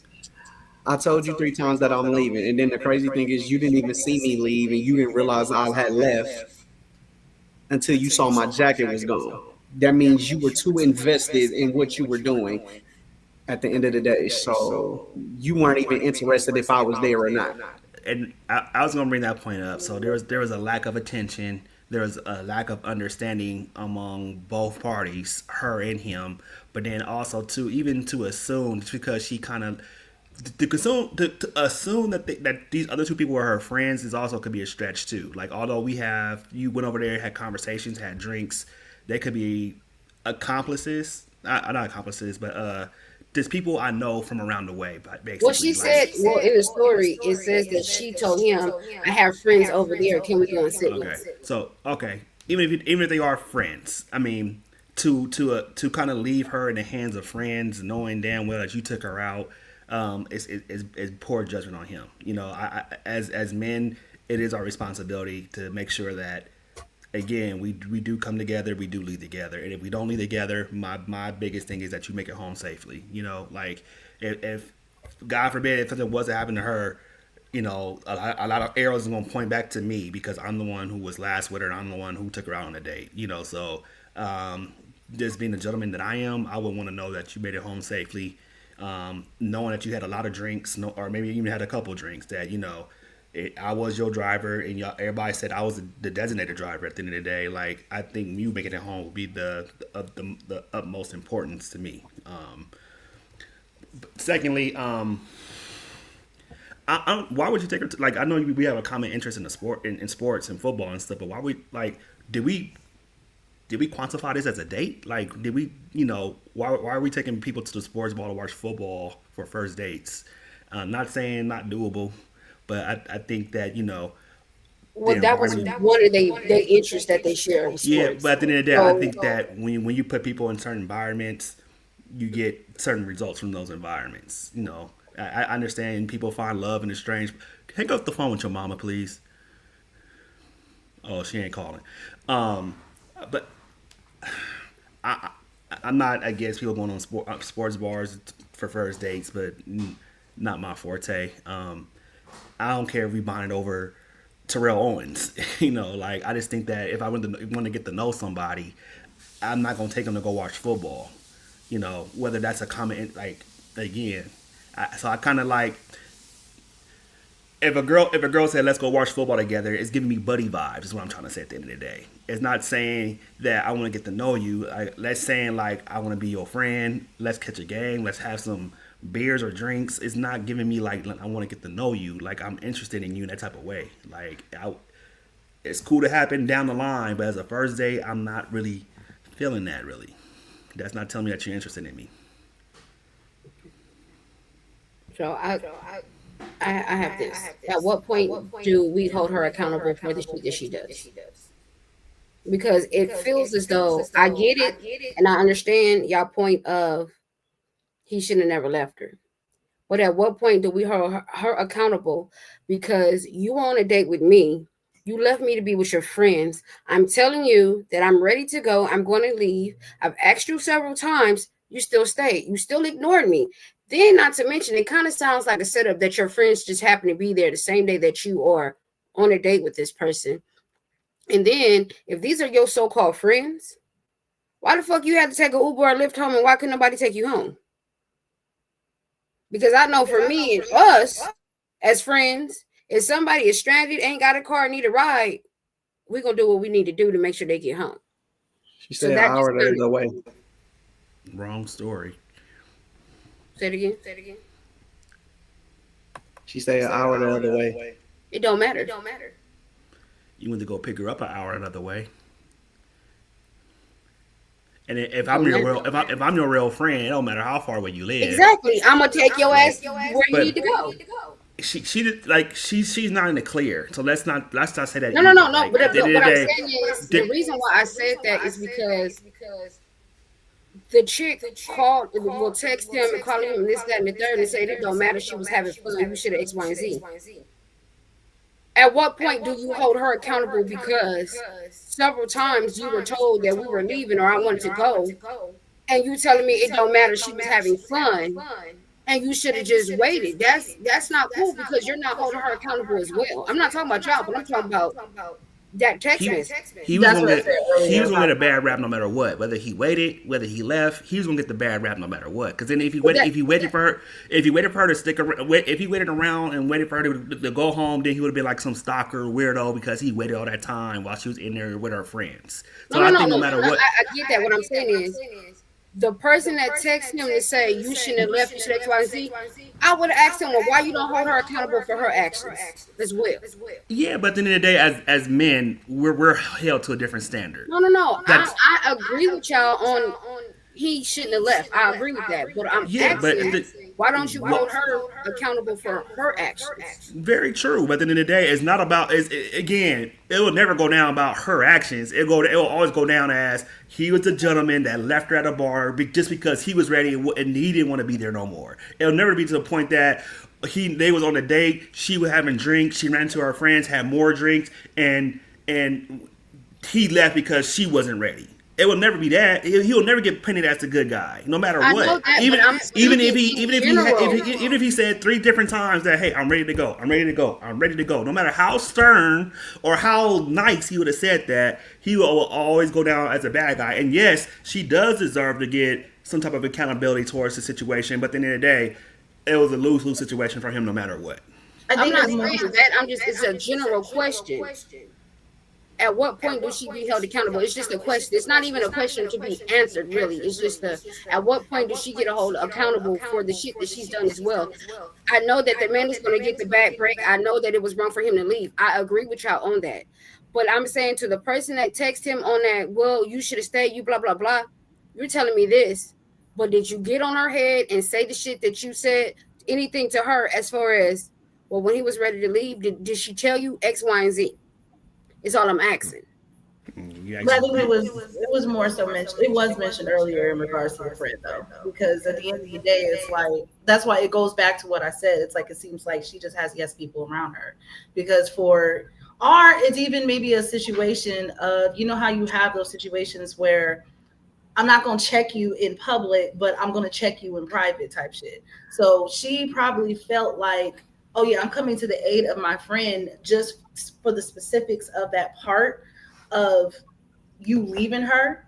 But you never know. She probably did tell her like, well, did you not tell him? Like, did you not like talk to him about the situation? Did you not, like, what did you do on your part? We don't know what she probably said to her, but from what it sounds like she didn't.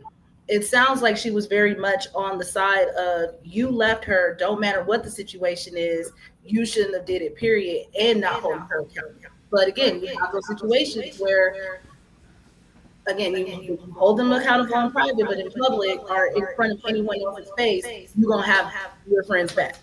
But you never know.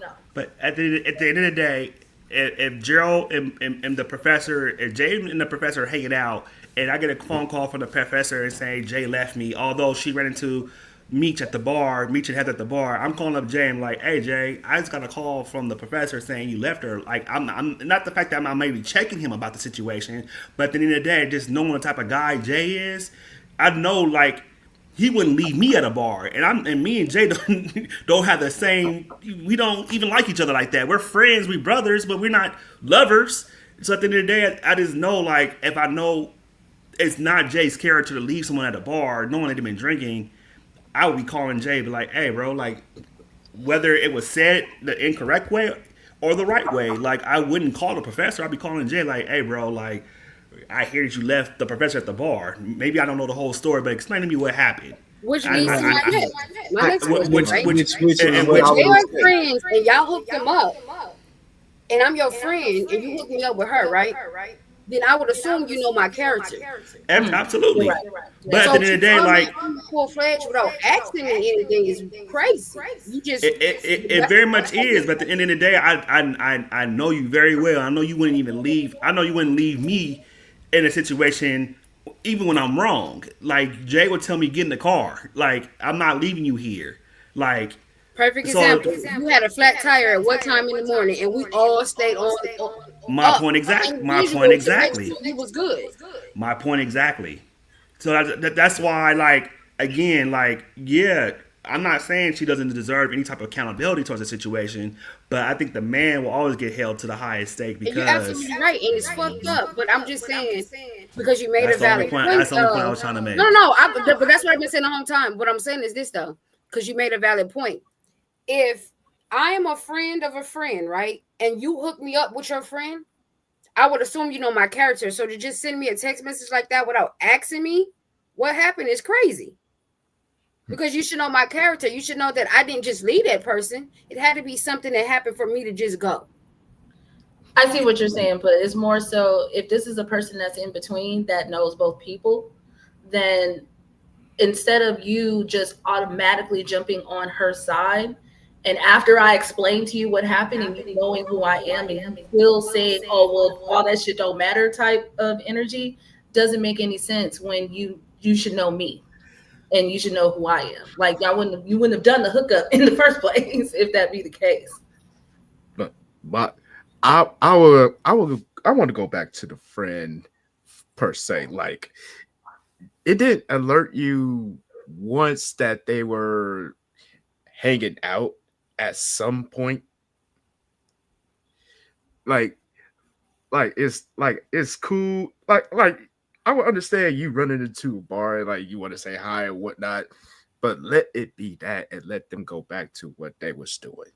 Don't invite someone to a setting that they're not comfortable with. You can't blame the friends on this though, Meech. You really can't blame the other friends on this. Like if the girl came over and said, hey, yeah, I'm on a date, or yeah, I'm hanging out with him, but you know, y'all here now. If she checked out from the date, then you know she checked out for whatever reason. At the end of the day, you invite them over. She asked to go over to where they was too, so you really. But at the end of the day, that's a form of checking out. At the end of the day, no. What I'm saying is, you can't blame the friends because the friends didn't tell her to come over. She asked him, "Can we go over where my friends is at?" I mean that too. You know. So like, I mean, I don't know. I just think the whole setting. We're not going on a date to Buffalo Wild Wings to watch a football game. I'm sorry, because this is what it sounds like at the end of the day. Like, let's go to B-Dubs, let's watch a football game, let's have a few drinks. You know, it's giving real buddy vibes at the end of the day. Like, you know. But I mean, if you think about Music Soulchild was asking people to be his BUDDY. And now you see he can't hit the high notes no more. He just had a bad concert and them pitches was off. I'm done. I just think in that situation, I see where you're coming from, Aaron, about it being extremely casual. When you're getting to know somebody, some people do want it to be more like intimate setting. Because when you do go to a bar like that and you watch a game, you're what's the word I'm looking for? Versus you going to just a restaurant and having a one-on-one dinner, versus going to a bar, you're open to a lot more. What's the word I'm looking for? You're open to a lot, not inconveniences, but a lot more distractions, basically. But like her friend showed up. And that was a bit of a distraction. It's not even a bad date idea, but like if you was trying to really get to know her on the first date type vibe, I'm not sure if that's the vibe I would have went with. Like, because at the end of the day, like, I would consider somewhere like Dave and Buster's like a cool place to take somebody on a date. You know, there's a lot of opportunities to kind of find out, like, you know, what you eat, what you drink, if you're competitive, do you like games, are you social? I mean, there's a lot of things I can fill you out in a one environment that has multiple different type of vibes. So at the end of the day, like, taking her to a place like a bar or even like a Dave and Buster's is not a bad idea. But like I said, to me, it's not given from the jump that maybe she was really interested in him like the way he was interested in her. Is what it's really given to me. Because then, like, knowing that we only maybe they bonded over the wrong thing from the jump. Maybe it was just only football. And when you know that conversation probably happened, it just sounded like it just gave friends more than I'm interested in more than a friend level. I get that. Somebody burning something. Next question. Chris. Yes, next question. We have no comments. We ain't got a question. It's the next story. Sorry. Sorry about that. It said, I went on a date recently with a guy. We'll call him Jeff. My name's Jeff. He's likable enough, but I know I'm not going to pursue a relationship with him, especially after this date in particular. So we plan on going to the movies, but we had some time to kill before the show actually started, so I suggested going to Starbucks. I ordered the same thing I always get. Jeff says he doesn't want anything. Cool. There's a lot of people ahead of us. We had to wait about 15 minutes before I got my drink. The minute I collect my drink, Jeff goes, oh, actually, I think I want something now. Now, I'm not one to anger easily, but that shit is a serious pet peeve of mine. We then had to go to the end of the line to wait another 10 or 15 minutes just for Jeff to place his order, then waited another 15 minutes for him to collect it. It wasn't a huge deal then since we had time to spare, but I wanted to do some quick shopping. The cinema is inside of the mall before the show started. Anyway, we get our drinks and just talk shit for whatever time we've got left before the movie. We go in a little early to get food and some good seats. And Jeff does the same BS from before. When we get to the concession stand too.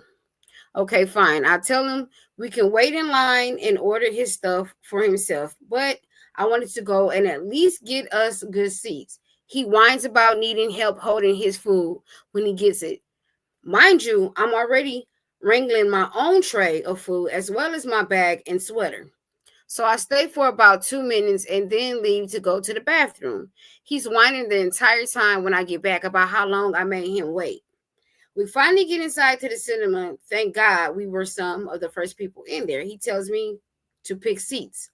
This is important. So I choose ones in the center, not too close to the screen, but not all the way in the back either. Jeff bitches for 5 minutes straight about how he wanted to sit on the back or off to the side instead.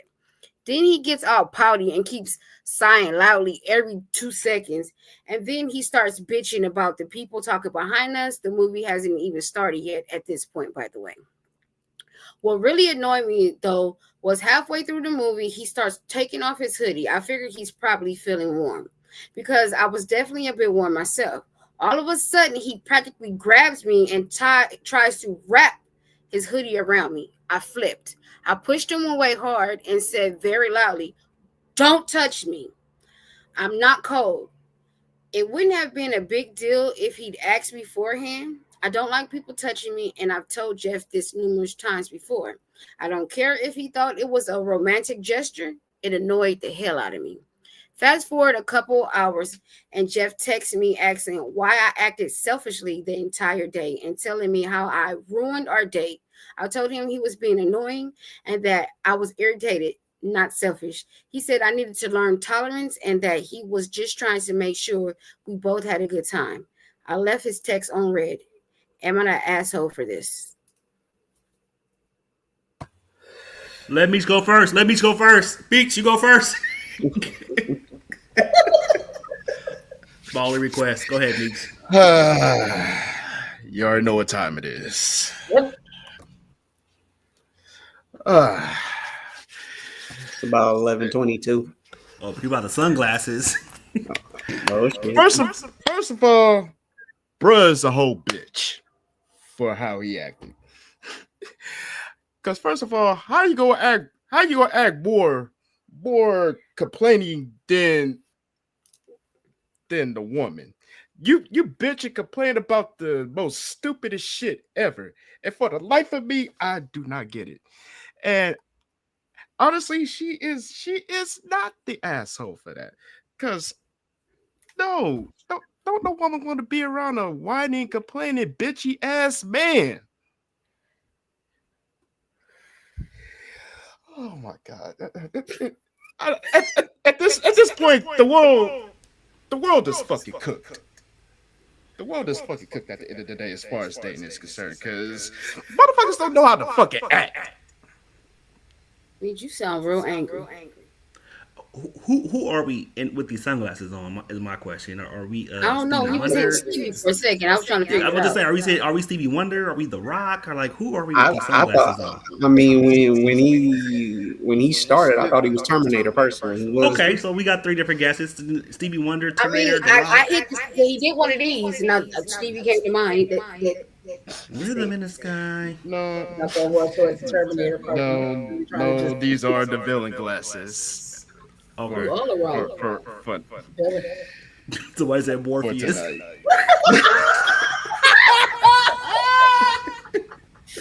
Oh my god, that was a good one.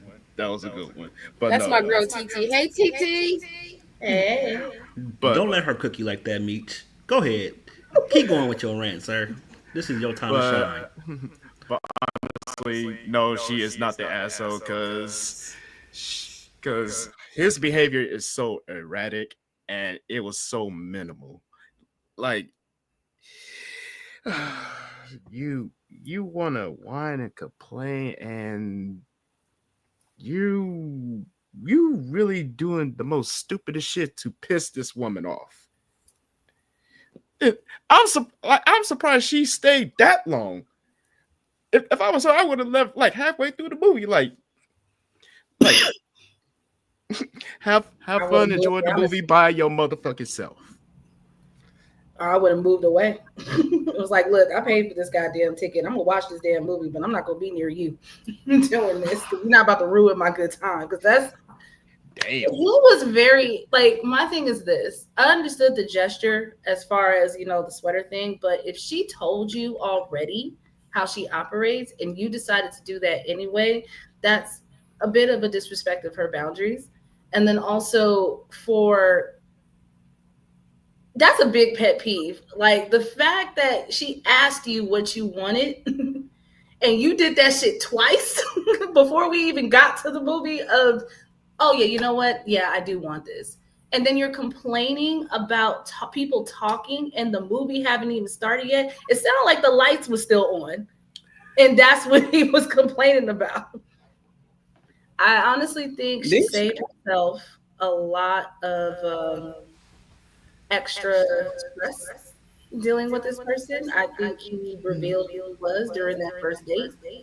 And her not wanting to deal with it again, I don't blame her. Hold on. Hey Heather, you done? Yeah. Gerald, then Aaron, go. Didn't she say that she went to the bathroom and he was complaining about how long the day would have been over right there. Date done right there. We ain't even making it into the movie at this point. Now her having pet peeves about him ordering stuff late, that's kind of like whatever. Like that's just your personal preference at the end of the day. That's what a pet peeve is. Because, like I said, she probably suck her teeth while she eat. I don't know, but at the same time, it can be a whole bunch of shit that pissed him off. But Clearly. but all this bitching and moaning and complaining, even when I gotta go to the bathroom, and then you had the audacity to say to a female that you need help holding your food. I want to know what all did he fucking buy that you need help holding your food. Well, regardless of the fact of what he got and what he didn't get, but like I said, once I would have went to the bathroom and you would have told me I was too long, kill that. We ain't even gotta go see the movie now. Can y'all explain the wrapping of the sweater? Like, was he trying to hang her, or was he trying to make? So he was trying to put it over her shoulders. Okay. So like when a guy takes his jacket off and put it on the woman's shoulder because she's cold, that was the gesture he was going for. He just didn't know how to execute it correctly. Would you say he overreacted, or she overreacted by a kind gesture? Yes or no? Okay. You want me to elaborate right quick? No. You said the exact thing I was looking for.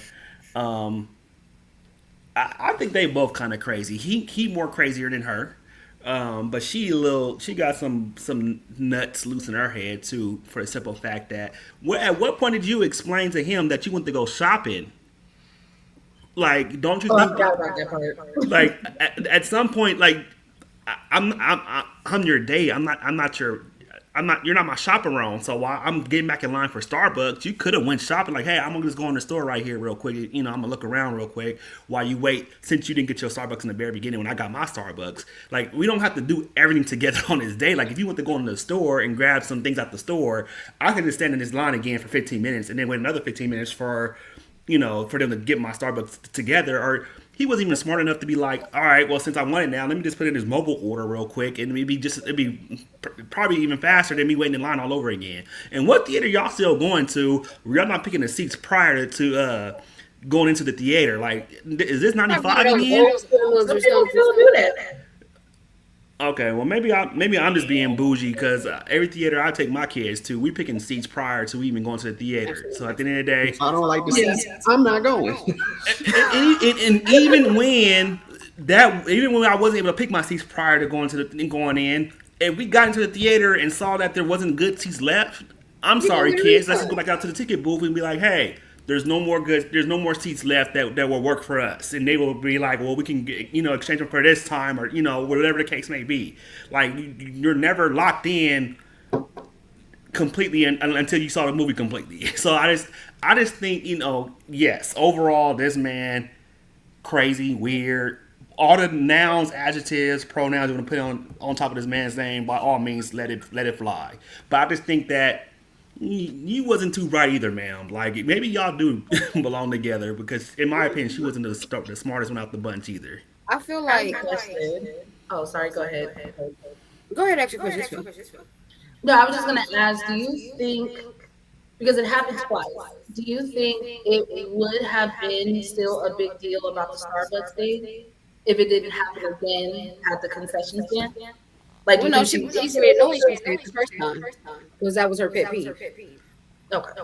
We can't sit here and we can't sit here and make this big deal about this man doing this when women do this all the time. No. Women I ask was women, on. do you No, want you something to absolutely eat? right. Do you want something to eat? And a woman will be like, no, I want nothing to eat. I'm good. And then when I get my food, here you are picking at my food. So at the end of the I day, ain't picking at nobody. people are people are allowed to have their pet peeves, and I get it. But at the end of the day, like, this is a date. Like, at the end of the day, this is where you find the time to figure out, do I like this person think or I it don't was like this person. necessarily. I think it was more so because of the long time period of how they had to wait.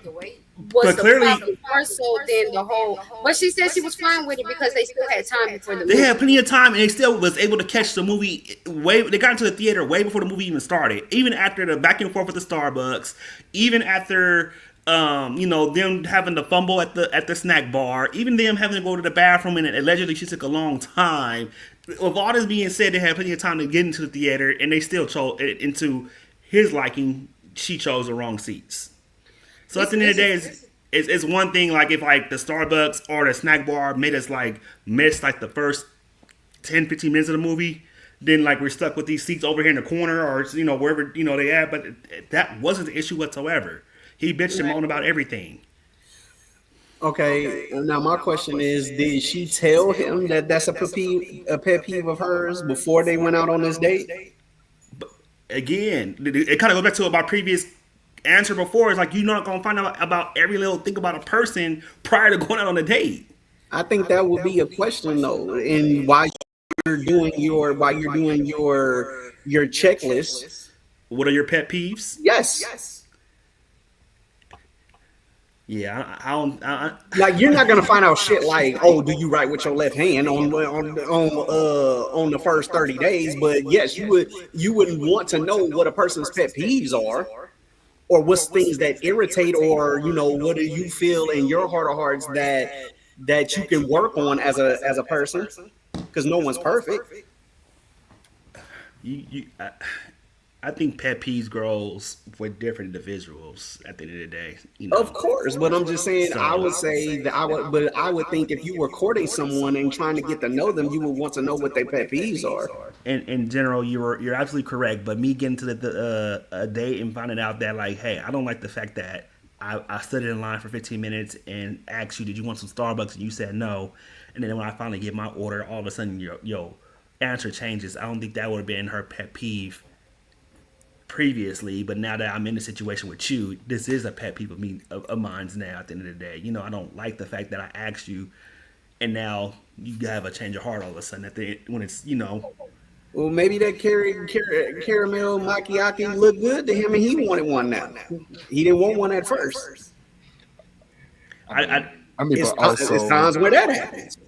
I mean, but also it's like, if it happens once, it's like okay, but if it's like if it happens more than once, then it gives off the hat that it's a bit of a habit, and that could be like a pet peeve also, because you're making a habit out of it every single time. I think people are making the simplest, wrongest things pet peeves at the end of the day. Like, I don't think that was a serious thing to be a pet peeve. Like, I Do think you feel like it's situational? I feel like that's very situational, because at the end of the day, that can be she can be possibly put in the same position at some point in time down the line.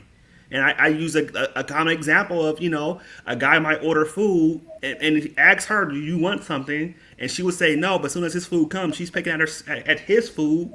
And it happens a lot of times. Like, at the end of the day, like, maybe at first, no, I didn't want something. But like Gerald just said, I just saw your drink and it looks delicious. Now I might want my own. And instead of me being rude and me asking you, like, let me get a swig of your drink, I'm just going to order my own. Because, maybe we're not at the point where we're sharing straws. Maybe this is too soon in our dating career to be like, is it cool if I have some of your drink? Because then now it looks like, I'm a weirdo, I'm strange, or I can afford my own drink. So it just... I don't know. Like, pet peeves can be very situational. It depends on how you say it too, because you can be real smooth with it. It's like, damn, I didn't want anything anymore, but it actually was good. Like, it's a way that you go about it. But I just asked you, did you want one? Heather, get your own drink. I just asked you, did you want one? Now you want something because I got it? Get your drink, Heather. It's like, and while you getting what you got, maybe. And while you get your drink, I'm gonna go over here and do some shopping real quick. So just so you know, I'm not leaving you like in the previous story, but I'm gonna go over here to Foot Locker and look at these new Nikes that came out the other day. They might have them on my size. So when you're done with your drink, I'll be over there, or I'll come back over here if you're still waiting for your drink. From what it sounds like, it just seems like when it comes down to the first date, that's usually when the fumbles happen. I don't have these same type of fumbles that they have, though. That's crazy. No, I'm not saying that everybody's the same, but I'm just saying, like, it's the first date. So you're hanging out with this person for the first time. Despite the conversations that you've had before, it's still going to be different when you're with that person in person. So expect that it's going to be maybe a little fumble every now and then. But like you said, it's not as bad as what we've been hearing in these stories, but it's going to happen. That wasn't a fumble. That was a gridiron disaster. Well, okay.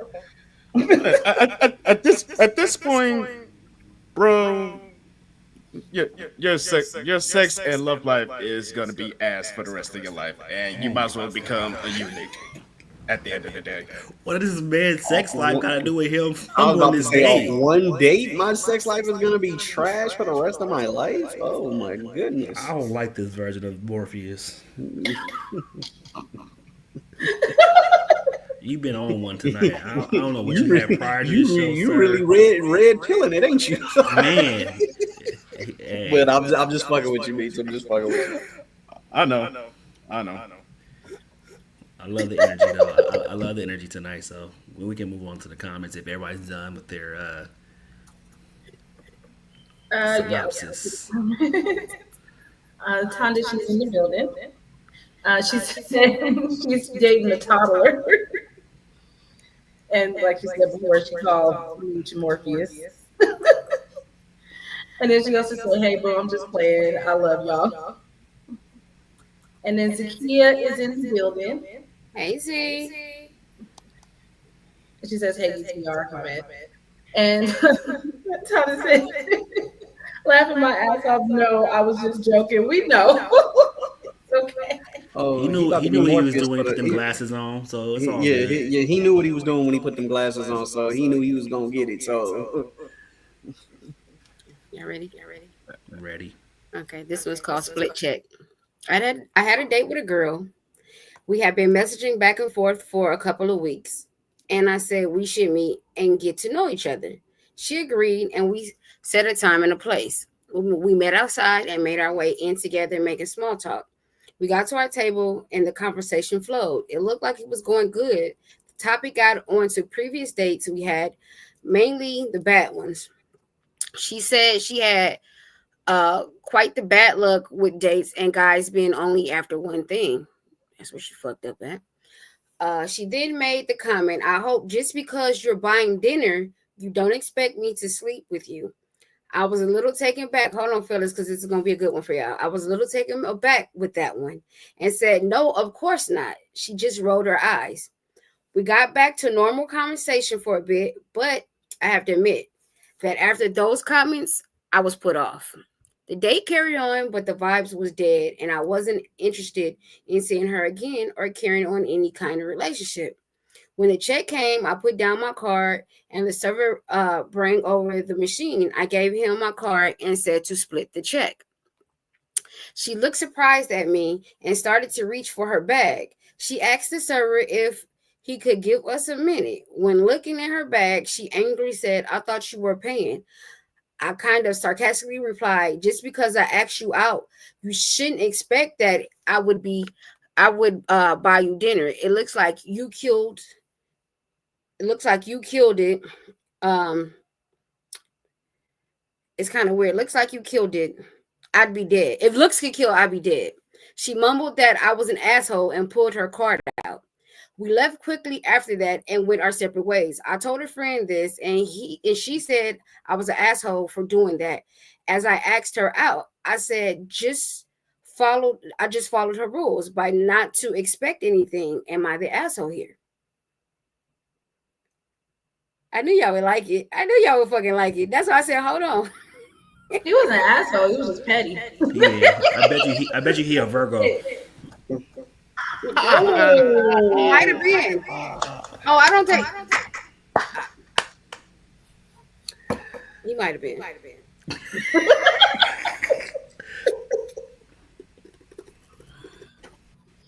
well, Ew. hmm, I don't think he was wrong. I honestly don't. once again we come back to I think he was wrong for not paying for the check, honestly. Because like I said, when you invite someone out on a date, that's already set in stone, kind of that you're paying for it. Now, granted, I mean, even if the vibe is dead, doesn't really matter at that point. I mean, don't think you about to order the whole restaurant and I'm paying for it. But at the same time, if the vibe is dead, the vibe is just dead. I mean, I'm gonna be a man and pay for the date, and then we can go our separate ways. And so, I mean, it's kind of a hit and miss for me. Do you think it was wrong for her to literally just say, just because you paying for dinner or you buying me a meal, don't mean you gonna hit it or whatever? You automatically assumed that that's what he was there for, based off your Well, other I dates. mean, a lot of people say things. A lot of people say things or blurt out sentences that shouldn't come to that just come to their head just because they can. At the end of the day, I think she was. I think it was a bad. It was a joke that went bad at the end of the day. Yeah. And maybe the reactions from both sides said a lot without saying a word. If it makes sense, she rolled her eyes, and then he goes quiet, weird afterwards. So at the end of the day, almost like one of the previous stories where someone's joking about roofing or drugging someone to drink. Like, again, I don't care about your previous date experiences. Like, you're here with me now. Like, I care less about what happened then Like at the end of the day, I just think it was a joke that went bad. And not to mention, he probably is a little sensitive. Because honestly, if she'd have said it to me, I'd have went like, ain't nobody said that. And then I just could have, that would have rolled off my back and kept it pushing.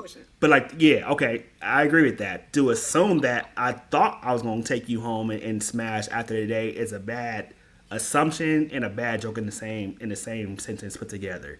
Because at the end of the day, like, why would you even put yourself out there to kind of get played like that? Because now I am feeling some type of way. Because at the end of the day, like, if you think that only that I'm here for that reason, then you clearly don't know me at all either.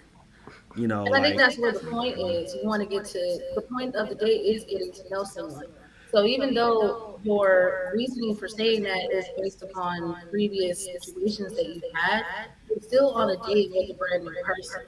You got to get that person a moment. But I'm not those previous guys either. So at the end of the day, like, don't treat me like you would treat them, because at the end of the day, I have yet to give you any inclination that I'm only here for ass after dinner. Right. It's just you didn't even leave it open for even to get those signs that that's what this was coming. This was going to, because you were basing it off of previous situations. Now I get, because I saw in the comments that Tonda said that she may be setting a boundary, which is understandable. But it still makes someone feel a way when you say something like that, especially if they did have actual good intentions and that wasn't what they were. That wasn't the plan they were on. Here's the thing. Verbiage is very important, right? Also, you got to know a person. You cannot joke with a person if you don't know their personality. What you perceive as funny may not be funny to them. But it's also given like she need to go heal from the previous experiences as well, because at the end of the day, yeah, like you're gonna ruin, you're gonna mess up that chance with that guy that you actually like, or that good guy that you're looking for, because you over here making references that don't apply to me. So at the end of the day, it's just like, I think they're both wrong at the end of the day. Like Jay said, the date went on afterwards, and yeah, it might have went cold at the end of the day, but I'm not gonna. Now, like, if we kicked it off well enough to the point where we got this far and one joke kind of made us go, cold, I would still pay for the date. Like, but at the end of the day, like, I still think that she got some healing to go do. Like, she need to go talk to healing. He was very petty, but it was a lesson learned. And maybe he got some healing to do too, because at the end of the day, like, people are human. And, at the end of the day, just because someone says something insensitive doesn't mean that you go jump off the bridge and do the most pettiest thing afterwards either. So at the end of the day, like, also, it's cool to move on with the date even after she said something that offended you. But at the end of the day, it's just like, at that point you can determine that, okay, based off that one experience, I'm no longer going to pursue anything further with this person because I didn't personally like how that exchange went down. So at the end of the day, I mean, and we don't know, but it could have been a situation where that has happened to him before, where he's been on a date and that was said to him. Not saying that that's why he did it, but that could be one of the situations as well.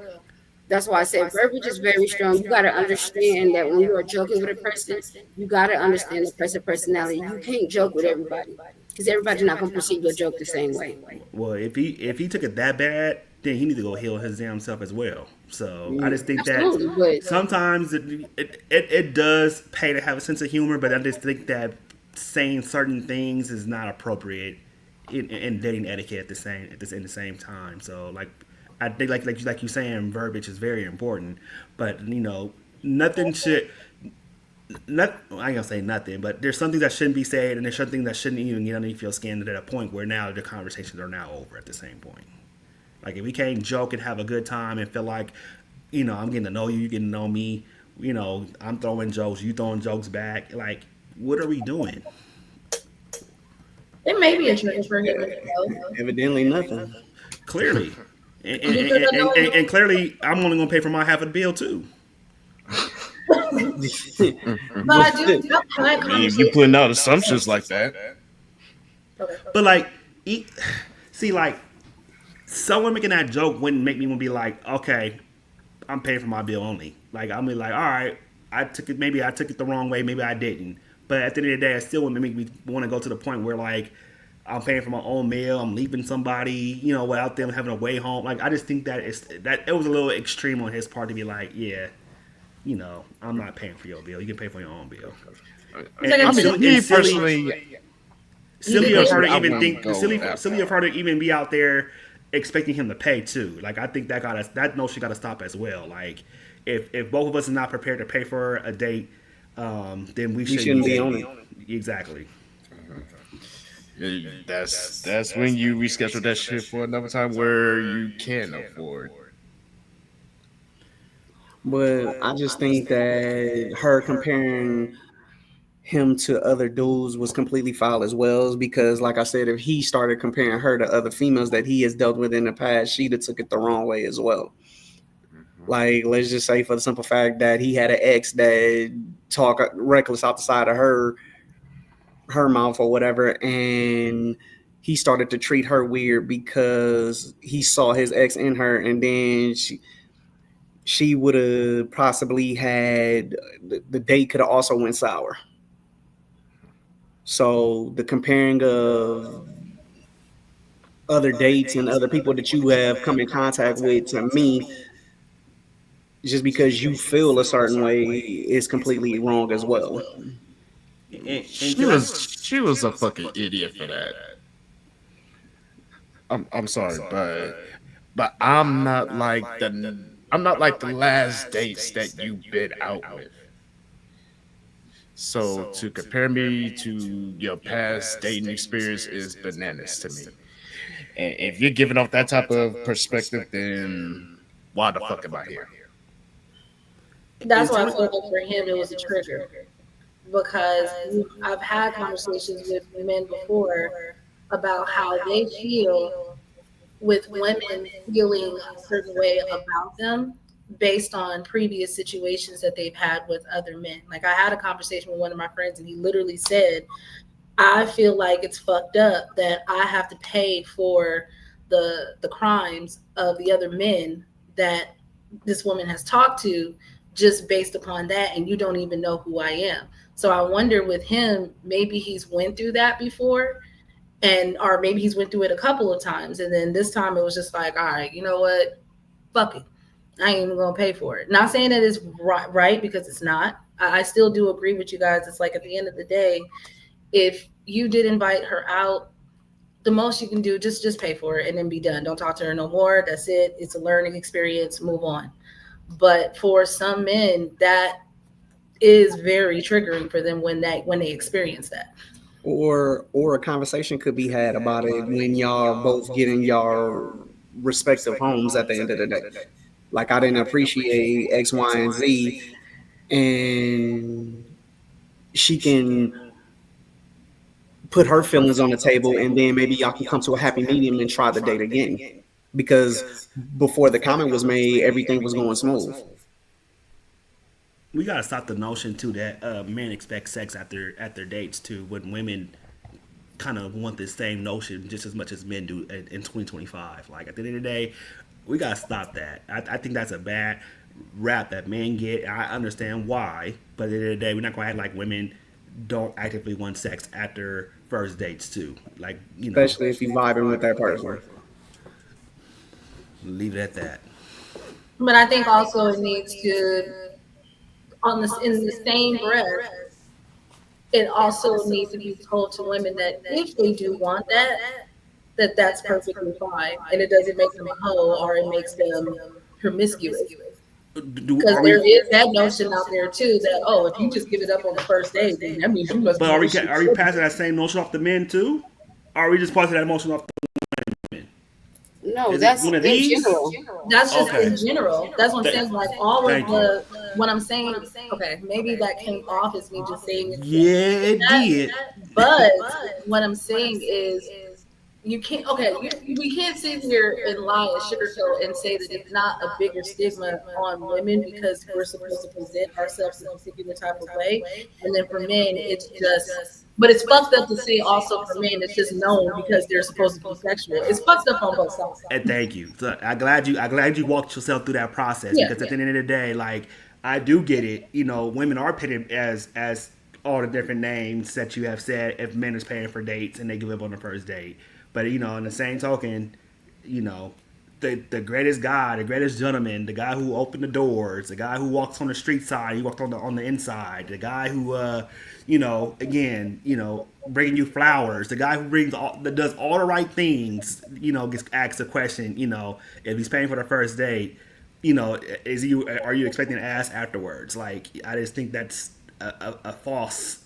It's an unfair statement in my opinion. Like, this man has not disrespected you. This man hasn't made any type of sexual advances towards you to make you even feel uncomfortable to the point where it's all sexual at the end of the day. But he's the one that's getting asked these questions about, are you expecting some pussy after this? Like, I think that's real. It's real fucked up in a lot of situations. Absolutely.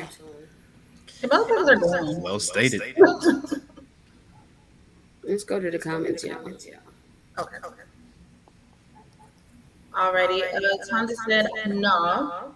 I feel like whoever gives the invitation pays unless discussed. She agreed. She said exactly, Jay. She agreed with you. She also says, I feel like that was her setting a boundary. It could be PTSD. She also says, yeah, AA, you are right. But let's be honest, how many people take the time to heal before jumping into something new? May Love is in the building. Hey. Hey. Says, I'm late. Hey, guys. Hey. And Tonda said, PTSD is real, y'all. And sometimes it's subconscious. You're right. You're absolutely right about that. Okay.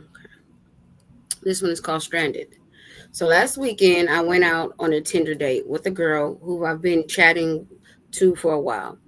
It was our second date, and I thought things were going pretty well. We ended up at this rowdy bar a bit far out, about 30 to 40 minutes, which I recommended. It was good fun until she sees someone she knows, this guy she went to college with. And they start chatting, and I awkwardly try to join in, but basically ignored. I leave them to it to get some food and come back like 30 minutes later. They're still chatting. I stand around like an idiot trying to join the convo, but at one point, the guy literally blocks me out with his back, and my date says and does nothing. They back into a corner and only talk to each other. At this point, I go out and grab a smoke. She comes out after me and apologizes, says she hasn't seen this guy in ages. I tell her that's cool, but I'm just going to head home soon. She asks me to wait for her because she doesn't have a ride and it's far from home. So I wait because whatever. Night is ruined and I might as well just hang out. I wait another 20 minutes before heading back inside to tell her I'm going home and she can either come with me or stay. I see them in the same corner with the guy blocking my view. I try to talk to her, but he keeps turning to block me away. I gesture to her that I'm going and she holds up one finger like, wait a minute. And instead of coming to talk to me, she just keeps talking to her friend. I've had it. And at this point, and I just text her, leaving now, bye, and head straight to my car and leave. I get a frantic call about 15 minutes later. She asks me where I am and if I could go back and pick her up since she doesn't have a ride and her friend doesn't live close to her like I do. I say no and hang up. Anyways, the next day I get this long, angriest chain of texts in my life. She's upset because I left her with no ride. She had to beg the bartender to call her a cab because she ran out of cash and can't get a Lyft or Uber for some reason. She calls me a POS. Y'all know what that is. And to never call her again, and that she'll be telling anyone she knows not to ever go on a date with me.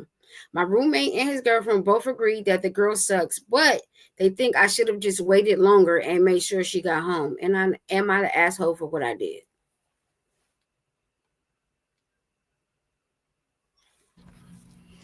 Sounds like the You wanna same. go first, Meech? Sounds like the top one. Don't mind if I do. Where's my glasses? Let me go get my sunglasses while I wait. Honestly,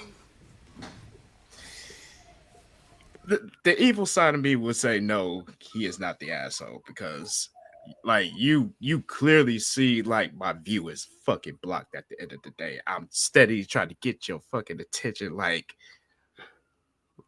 is the conversation really that worthy to you, or am I just like steady here being a motherfucking medic at the end of the day? Like are you? Am I on a date with you, or am I on a date with myself at the end of the day?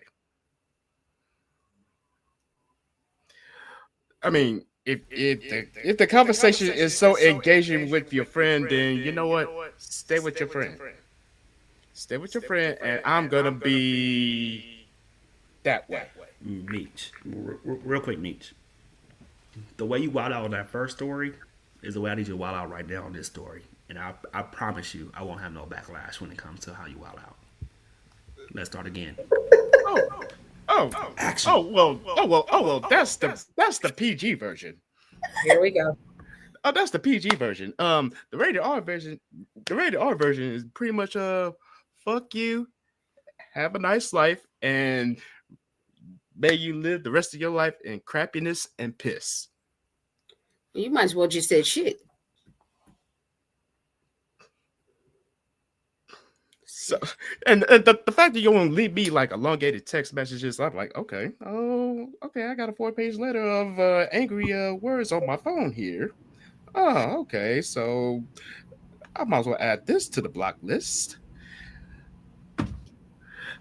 Let's see, how can I get on with the rest of my day?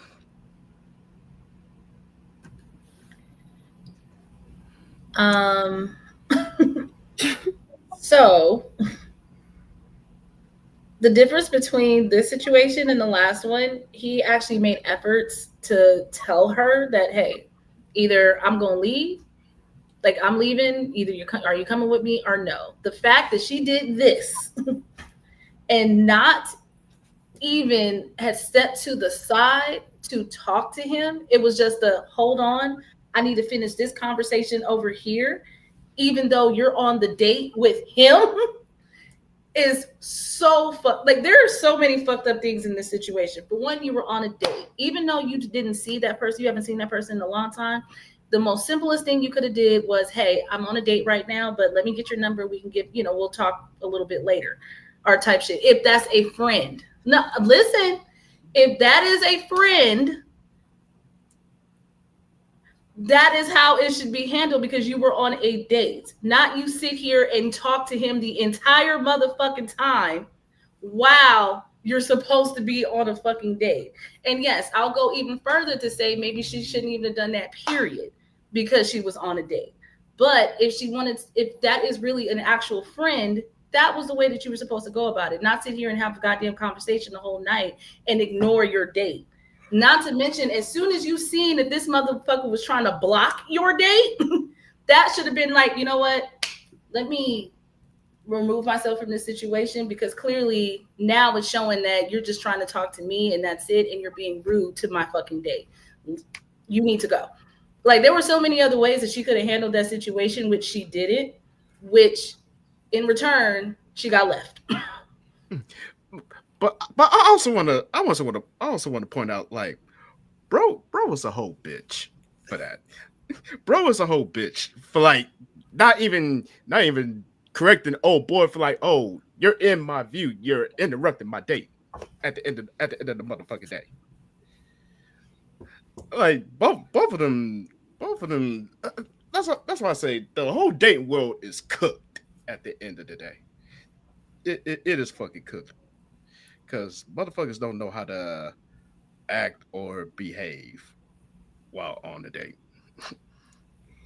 Aaron, say it, because your face has been just itching to say something. Say it. Yeah, I know he wants to say so go right ahead, bro. I feel like me still didn't go off as hard as he wanted him to. He didn't. So, And I don't like it. I think I would say I will agree with Diddy. And one time in my whole life, and we gotta stop this bitchness in men these days, because no bitch assness needs to resurface to the world again. Because at the end of the day, there's no way.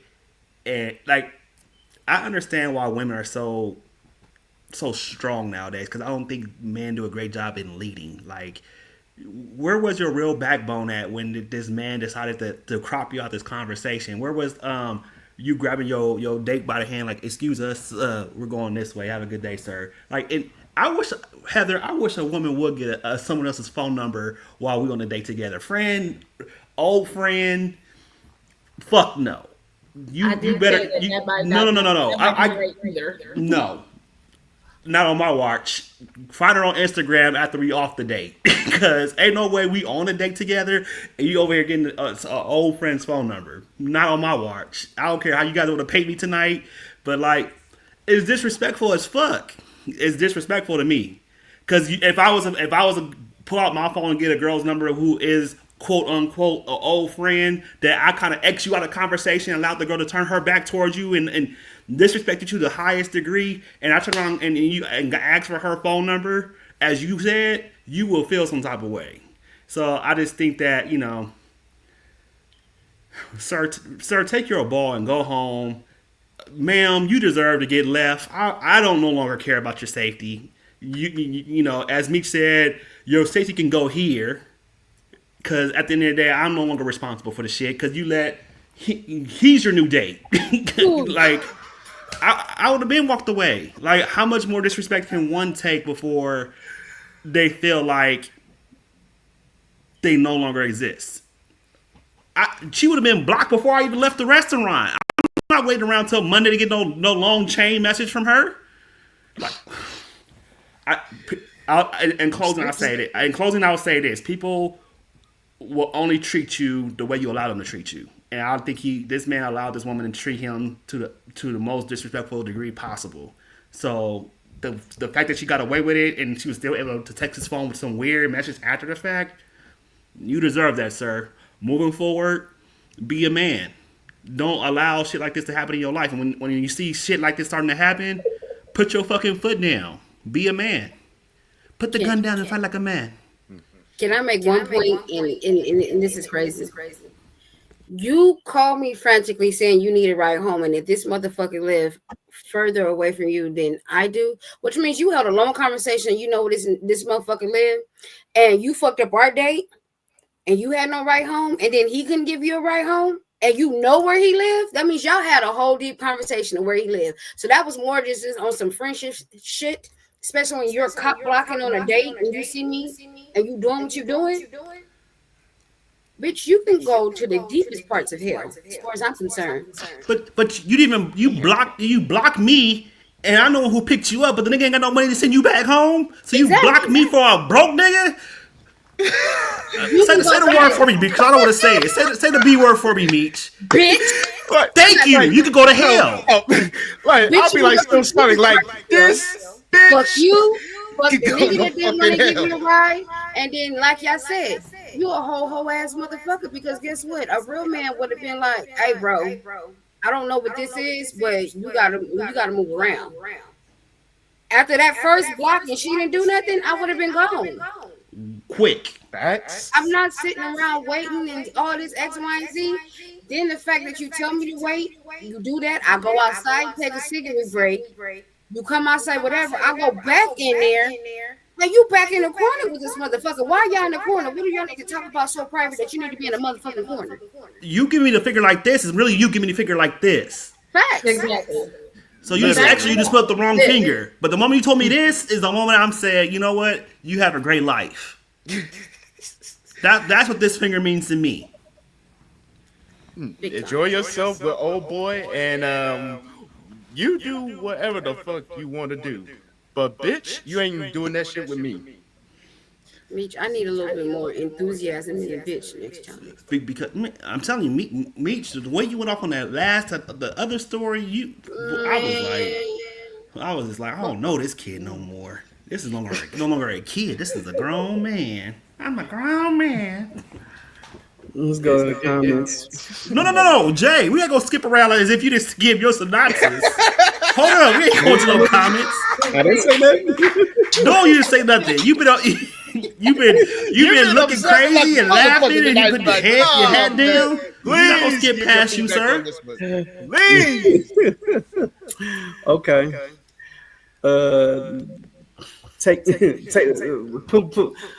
Put yourself on mute real quick, Double A. First and foremost, the moment this dude would have blocked me out, I'm 5'4", so therefore I can't see over this dude, I'm pretty sure. So I'm already upset. because I feel like you fucking with my height now. So it's like, so now my Napoleon complex is kicking in. So now I'm already perturbed. Now, if I go outside to have no, and like Double A said, the first time you would have gave me that finger, it would have been curtains for you. Because first and foremost, for you to give me that 1 minute and putting your finger in my face like I'm just a nobody, like I was just, the Uber who brought you up here, is disrespectful.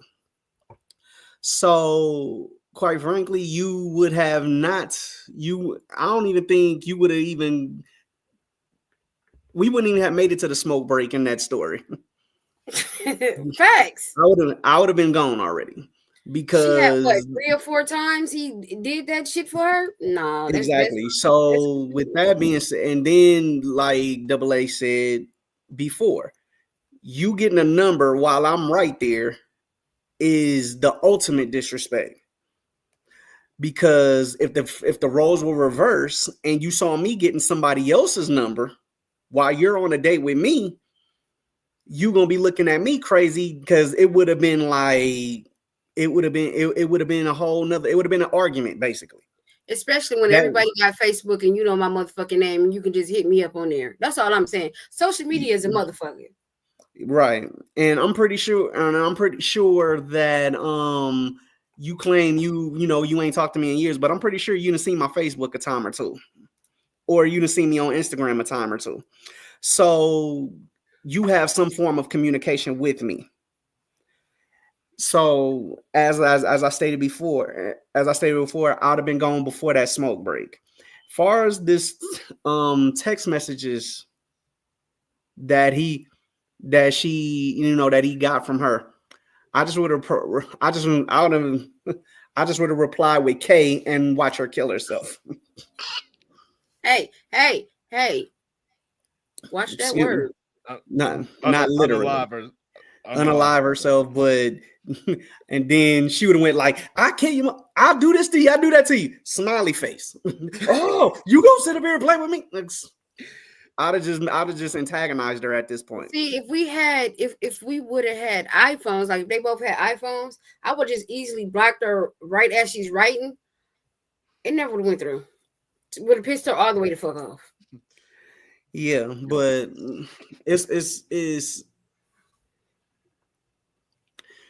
it was all type of disrespect in this story. And you can only try a man's patience so much. Right. Before he starts to take the gentleman out of his vocabulary at that point. And I'm gonna leave it at that. Let's go to the comments. Okay. Zakiya says he was absolutely right to leave her right where she stood. That dude she was talking to was her ride. Deuces. Facts. Poetics in the building. What's up? He says not here for a long time, but wanted to say hey. What the deal? Taria, she's also in the building. She says, first of all, he should have left sooner. Second, you never go on a date without money in your pocket. You never know what will happen. Third, he dodged a bullet because she's trash. Big face. And she said, hey, y'all, LOL. Hey, boo. Zakiya says, I agree, Heather. My cousin, Uhuru, he's in the building. He says, what's up? What's good, UTR? Hey. He says, shit. Been a minute. Good to see y'all. Zakiya also says, okay, Double A, point made. No getting numbers on dates. Jazz Plus Beauty is in the building. What up, Jazz? She says, okay, professor. She laughed. And then she also says, curtains for you, period. Big facts. Okay. This one says, am I the asshole because I didn't tell my date we were going Dutch? Yes. Hold on. No. Hold on. Hold on. Let me read it first. I recently went on a date with a guy that ended really oddly, so I need some outside eyes on the whole thing. I, 27 female, went on a date with a friend of a friend, Jake, 31 male. I suggested coffee, but when he mentioned the restaurant he wanted to go to, I agreed. It is a nice place, and I've been meaning to go there. I figured worst case scenario, I would get a chance to check out the food. We actually had a nice time. I ordered drinks, appetizer, my main, and a dessert. He only had water in his main. He tried a bit of my appetizer, but said they weren't his thing. When the bill came, I made sure to tell the waitress that we had separate checks as this was our first date and I always pay for myself on our first date. I emphasized first because I thought it went well. He seemed like a genuine and pleasant guy. I was looking forward to seeing him again. I heard from my friend that set it up that Jake thought I was kind of a dick for not telling him I was paying for my own meal. The reason he only had water in the main was because he thought he was going to be paying a bunch of money for my food and drinks. I guess he was upset because he would have liked to order more, but our bill together was over $200 with tip. I paid 145. I can understand why he would be upset, but I don't think that's on me. I always pay for myself on the first date, like I said, unless it's coffee. Guys get kind of weird and get pissy sometimes if I don't let them buy me a coffee. I cannot be the only woman who pays for themselves, can I? Am I the asshole? What dudes are you dating to where they get pissy about coffee? Like, I don't get it, but okay. Let's get to it. There's a lot of motherfucking friends setting up friends in these scenarios. I'm noticing that. And there's a lot of Blame it on Reddit. I just get it from there. It's just Jake and Jeff and anyway.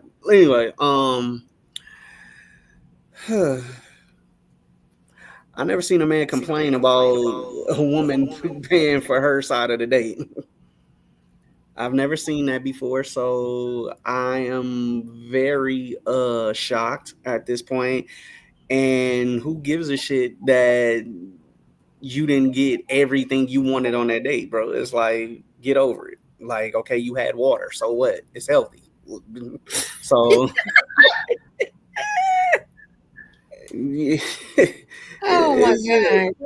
I swear to God, like a lot of these stories tonight, y'all got some of the craziest pet peeves and some of the craziest thought processes. I'm just like, okay, and I don't think it needed to be disclosed that she pays for herself on the first date. And honestly, if you did say that he invited her on the date, correct? Correct. Okay, so him being the man, he should have paid for it. Like I said, if you invite someone on a date, you have to pay, regardless of the fact. Now, granted, your pockets ain't that deep. You need to know you need to be perfectly aware of your surroundings at that point. You can't go to Roof Chris and it's in the middle of the month. You already spent all your money. But I think that's what his issue was, though. I think it was he did have the intention of paying for the date, but ordered specifically so that he would have enough. Yeah, but at the same shit, like I said, you evidently you didn't have enough money because you couldn't even enjoy yourself the way you wanted to at that point. Right. So like, you should have waited. So next time, wait till the first of the month, or when your next check comes, so you're able to go out and do X, Y, and Z. But you, as the man, you should have paid for it anyway. Just off GP, just because you the one who invited her out on that date. But I have a question on that because it seems like she's very set and that's what she does on her first date. So what if he would have persisted to pay for it and that would have caused a rift at that very moment? Then my opinion personally, that's a dumb reason to get into an argument. I mean, like I said, if I'm trying to be a man and trying to show my interest in you by paying for this date and doing what needs to be done. Now, granted, if I'm not gonna argue with you, if you just insist on paying for your shit, I'm gonna let you pay for it. But I'm not about to sit up here and allow you to pay for it just off GP just because you said you like to do that. my man has not diminished just because you decide you want to pay your half of the bill on the first date, the last date, the middle date. But at the end of the day, if you want to pay for your bill, then by all means, I'm not gonna argue you down for that. And like Jay said a minute ago, like I just feel like the arguments or the disagreements that people are seeing in these stories are really like very light, basic stuff that shouldn't even be like things like not shouldn't even be deal breakers in my opinion. Now, when they escalate and go on to bigger things like him whining in the theater and all that other stuff, then that's a deal breaker. But if her pockets makes you feel some type of way, then you have an insecurity in yourself. If you held back from having a great experience at this restaurant because all you could afford was your meal and a glass of water, thinking in the back of your mind that you was gonna pay for her meal when clearly she already said that she's gonna get her own meal, I think you got some insecurities somewhere down the line that you probably need to address, sir. But like at the end of the day, like you know, I think sometimes as men we gotta allow women to bless us, and if that means that she's gonna take care of a meal for us, then let her do it. Like we don't always have to be this macho guys to the point where like I have to go out my way and do X, Y, and Z when she's clearly offering to do it for you. Let that macho shit go. Like at the end of the day, no one's paying you a particular persona just because what she actually stand on what she agreed to do from the very beginning anyway. Now, as men, I know how we feel about these first dates and everything, but at the end of the day, like again, her paying for her half of the bill on the first date doesn't diminish who I am as a man, and he shouldn't feel no type of way at the end of the day. So I just think that he potentially could have lost out on someone good. Because to me, it's given that this is a woman of value. This is given a woman who understands that, you know, I come to these situations well versed to know that I don't need you to pay for my date. We can have a good time and I can pay for myself, and you don't have to worry about the burdens of me ordering, you know, appetizer, main dish, dessert, drinks. Like you don't have to worry about these burdens over here if I'm telling you that I got them. So I just think that again, he probably need to go see the man or the woman and then talk about these insecurities that he got. And then let's be clear, she said the bill was $200 and she paid $145. Sir, what the fuck are you complaining for? What are you complaining? And why are you holding yourself back from having a great experience in this restaurant, knowing that she paid $145 of the bill already that belonged to her? It's almost like he was like, "Oh, so you trying to say I'm broke?" Like that. Like he robbed himself. He robbed himself of having a great experience because he wouldn't indulge the same way she indulged.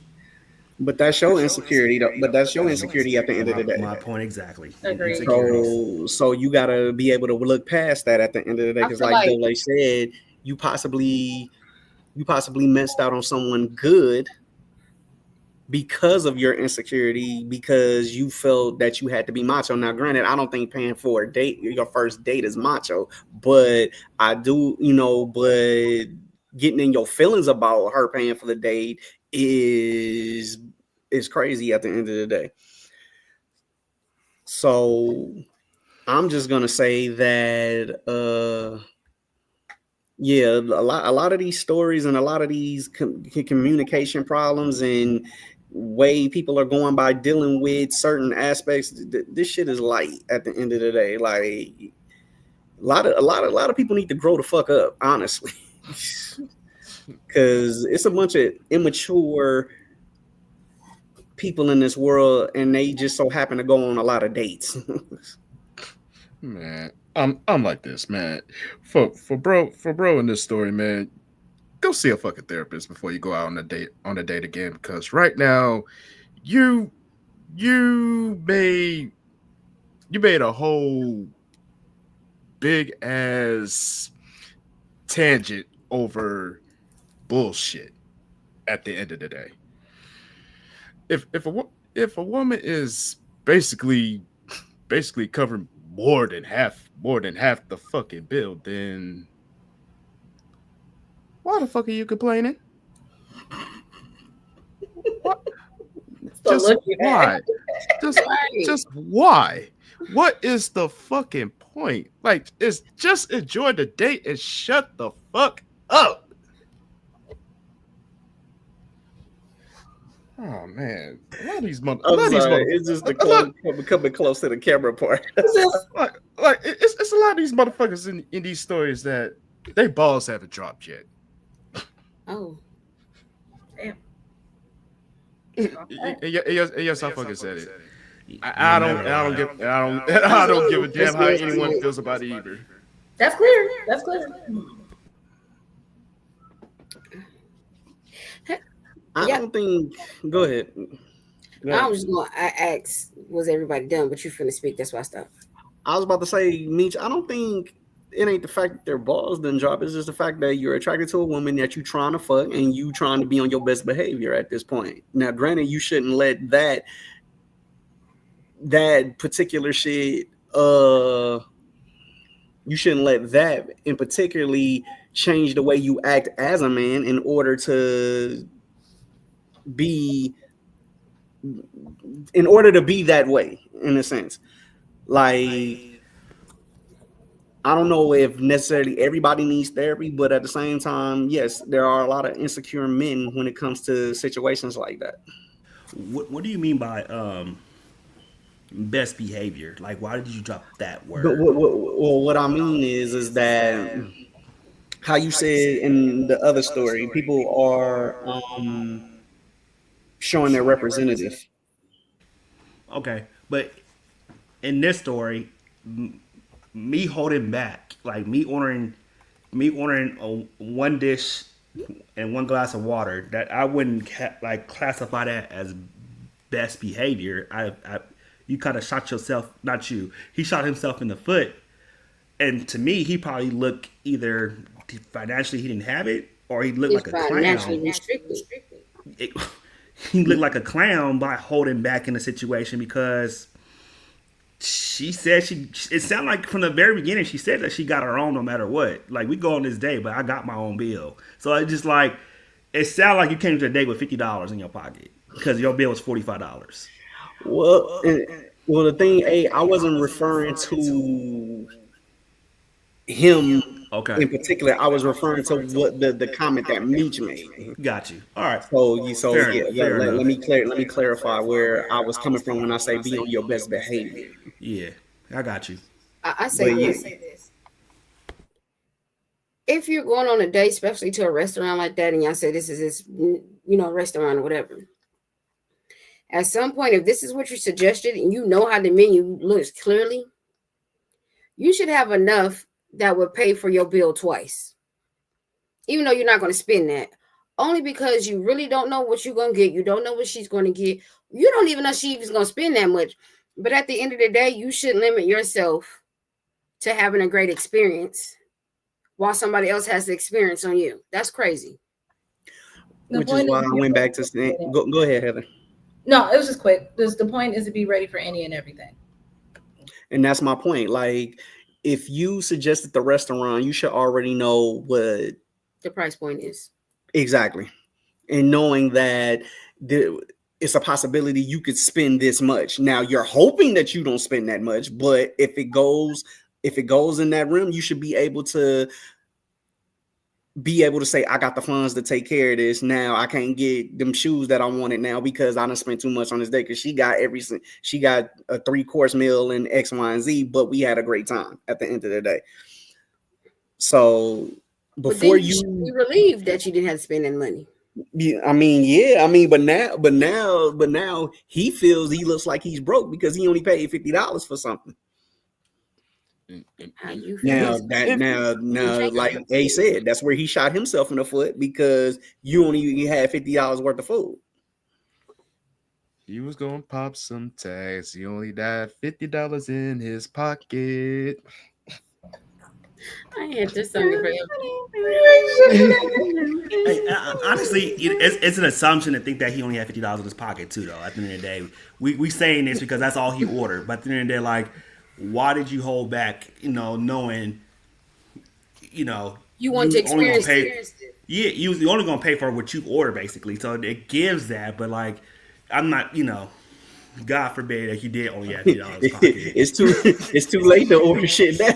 like I mean, I gotta pay. Well, exactly. shit. Hey, yo, bring that Hennessy double over you here. now have wanna to double experience back and go everything there. at the restaurant. You don't want to have to take it home. You want to experience it in Exactly. itself. You have to now double back and go like on a happy hour on lunch break the next time around, but you miss an experience with this bomb girl while you're on a date with her when she clearly said that she's gonna cover her half of the bill. So Absolutely. You psyched yourself out of a vibe.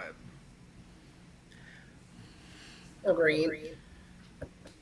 And that being said, y'all, let's move on to the comments. We almost at our 3-hour mark. Jesus. Alrighty.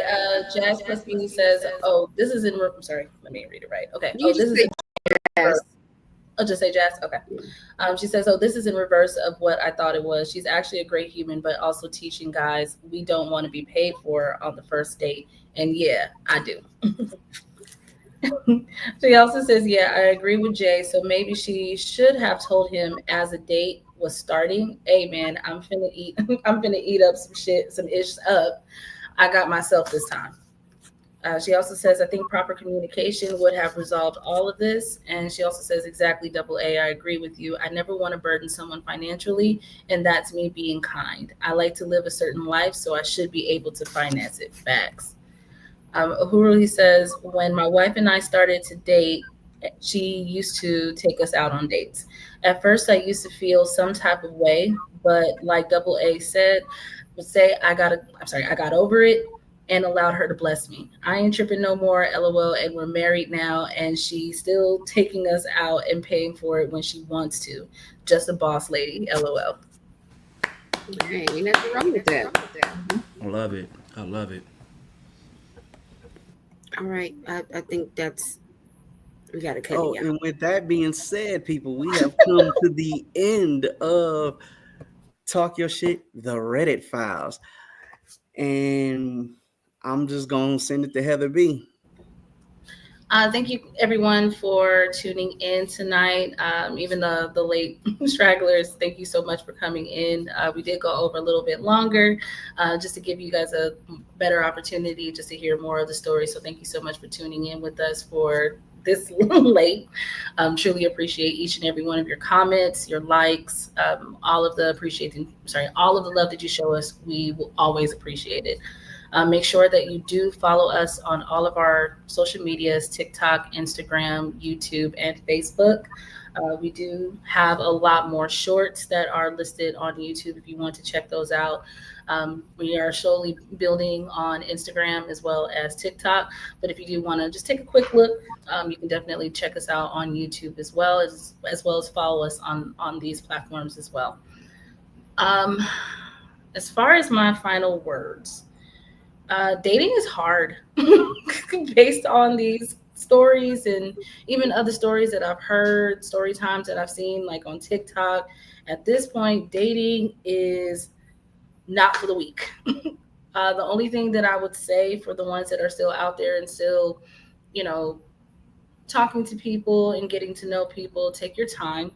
You don't have to rush things. If you're really wanting to look into developing a long relationship, it's not something that you have to rush into. Make sure that you yourself are good.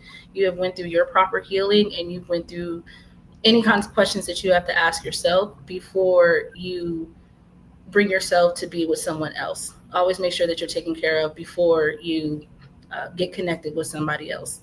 That will avoid a lot of the issues, a lot of the shit that we heard tonight.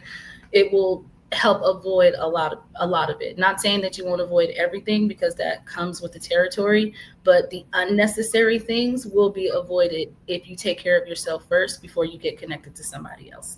And that's all I gotta say. Very well said. We got one more comment. Just read that before we. And Jazz says, "Great show. Thank you so much for tuning in tonight. We truly appreciate you." As Heather B said, look us up on all of our social media platforms. I'm just gonna say, as my final thought, it's time to grow up, people. It's just time to grow up. It's time to be adults in these situations. it's a lot of people playing adult, and you find out that they are acting like children, and that they have the mind of a child. So with that being said, ladies and gentlemen, be careful, do your homework, um, ask the right questions, and stop being in a rush to get on a date just to say you went out on a date. And I'm gone. Double A. My final thoughts is accountability and grace. Those are my two words that I'm dropping tonight. And I would definitely say before you point the finger at somebody else, make sure you point the finger back at yourself. Have accountability for yourself, give yourself grace, show accountability for others, give others grace. You know, know when to be a man and walk away, know when to be a woman and walk away. But hold yourself to the same accountability that you hold somebody else to. Give grace to someone that you would want someone to give grace to you. And with that being said, I look forward to see y'all next show. I'm out. Me just on you. Well, I will say for everyone that tuned in tonight, we definitely appreciate you coming out and showing us support both on Facebook and YouTube. We gladly appreciate that. And yes, do look out for more shorts coming your way on the YouTube channel, because you may have missed a certain part of the show that you didn't quite catch during the live, but you could catch it in the shorts. So be on the lookout for that. And as far as closing remarks is concerned, don't half-ass getting to know people before you go out on a date, because if you do that, you're going to miss out on any vital parts of the person that you're trying to date or try to get to know. And also have strong communication. Communication goes a long way, whether you're in the talking stages or in the dating stages. Strong communications can be the foundation of something spectacular. And finally, know what you're dating for. At the end of it all, if you're dating for relationship or you're dating for marriage, know your purpose before you jump into the void of dating. And with that, you have the foundation already set in stone. And that's all I have to say about that. I'm out.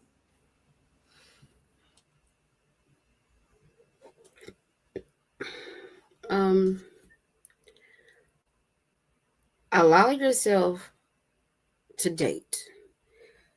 Don't judge everyone based off your other dates that you've been on. Everyone is different. It's okay to have a bad first date, but don't let that hinder you from going out and having other dates.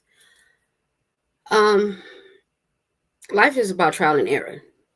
Everything is not going to be a hit on the nail the first time around on that first swing. Allow yourself to experience things. Don't ever let someone take your experience of something great away from you. And with that being said, live life and love. And we are out of here. This is the end of Talk Your Shit, the Reddit Files. See y'all next week. Take care of yourselves and each other. We love y'all.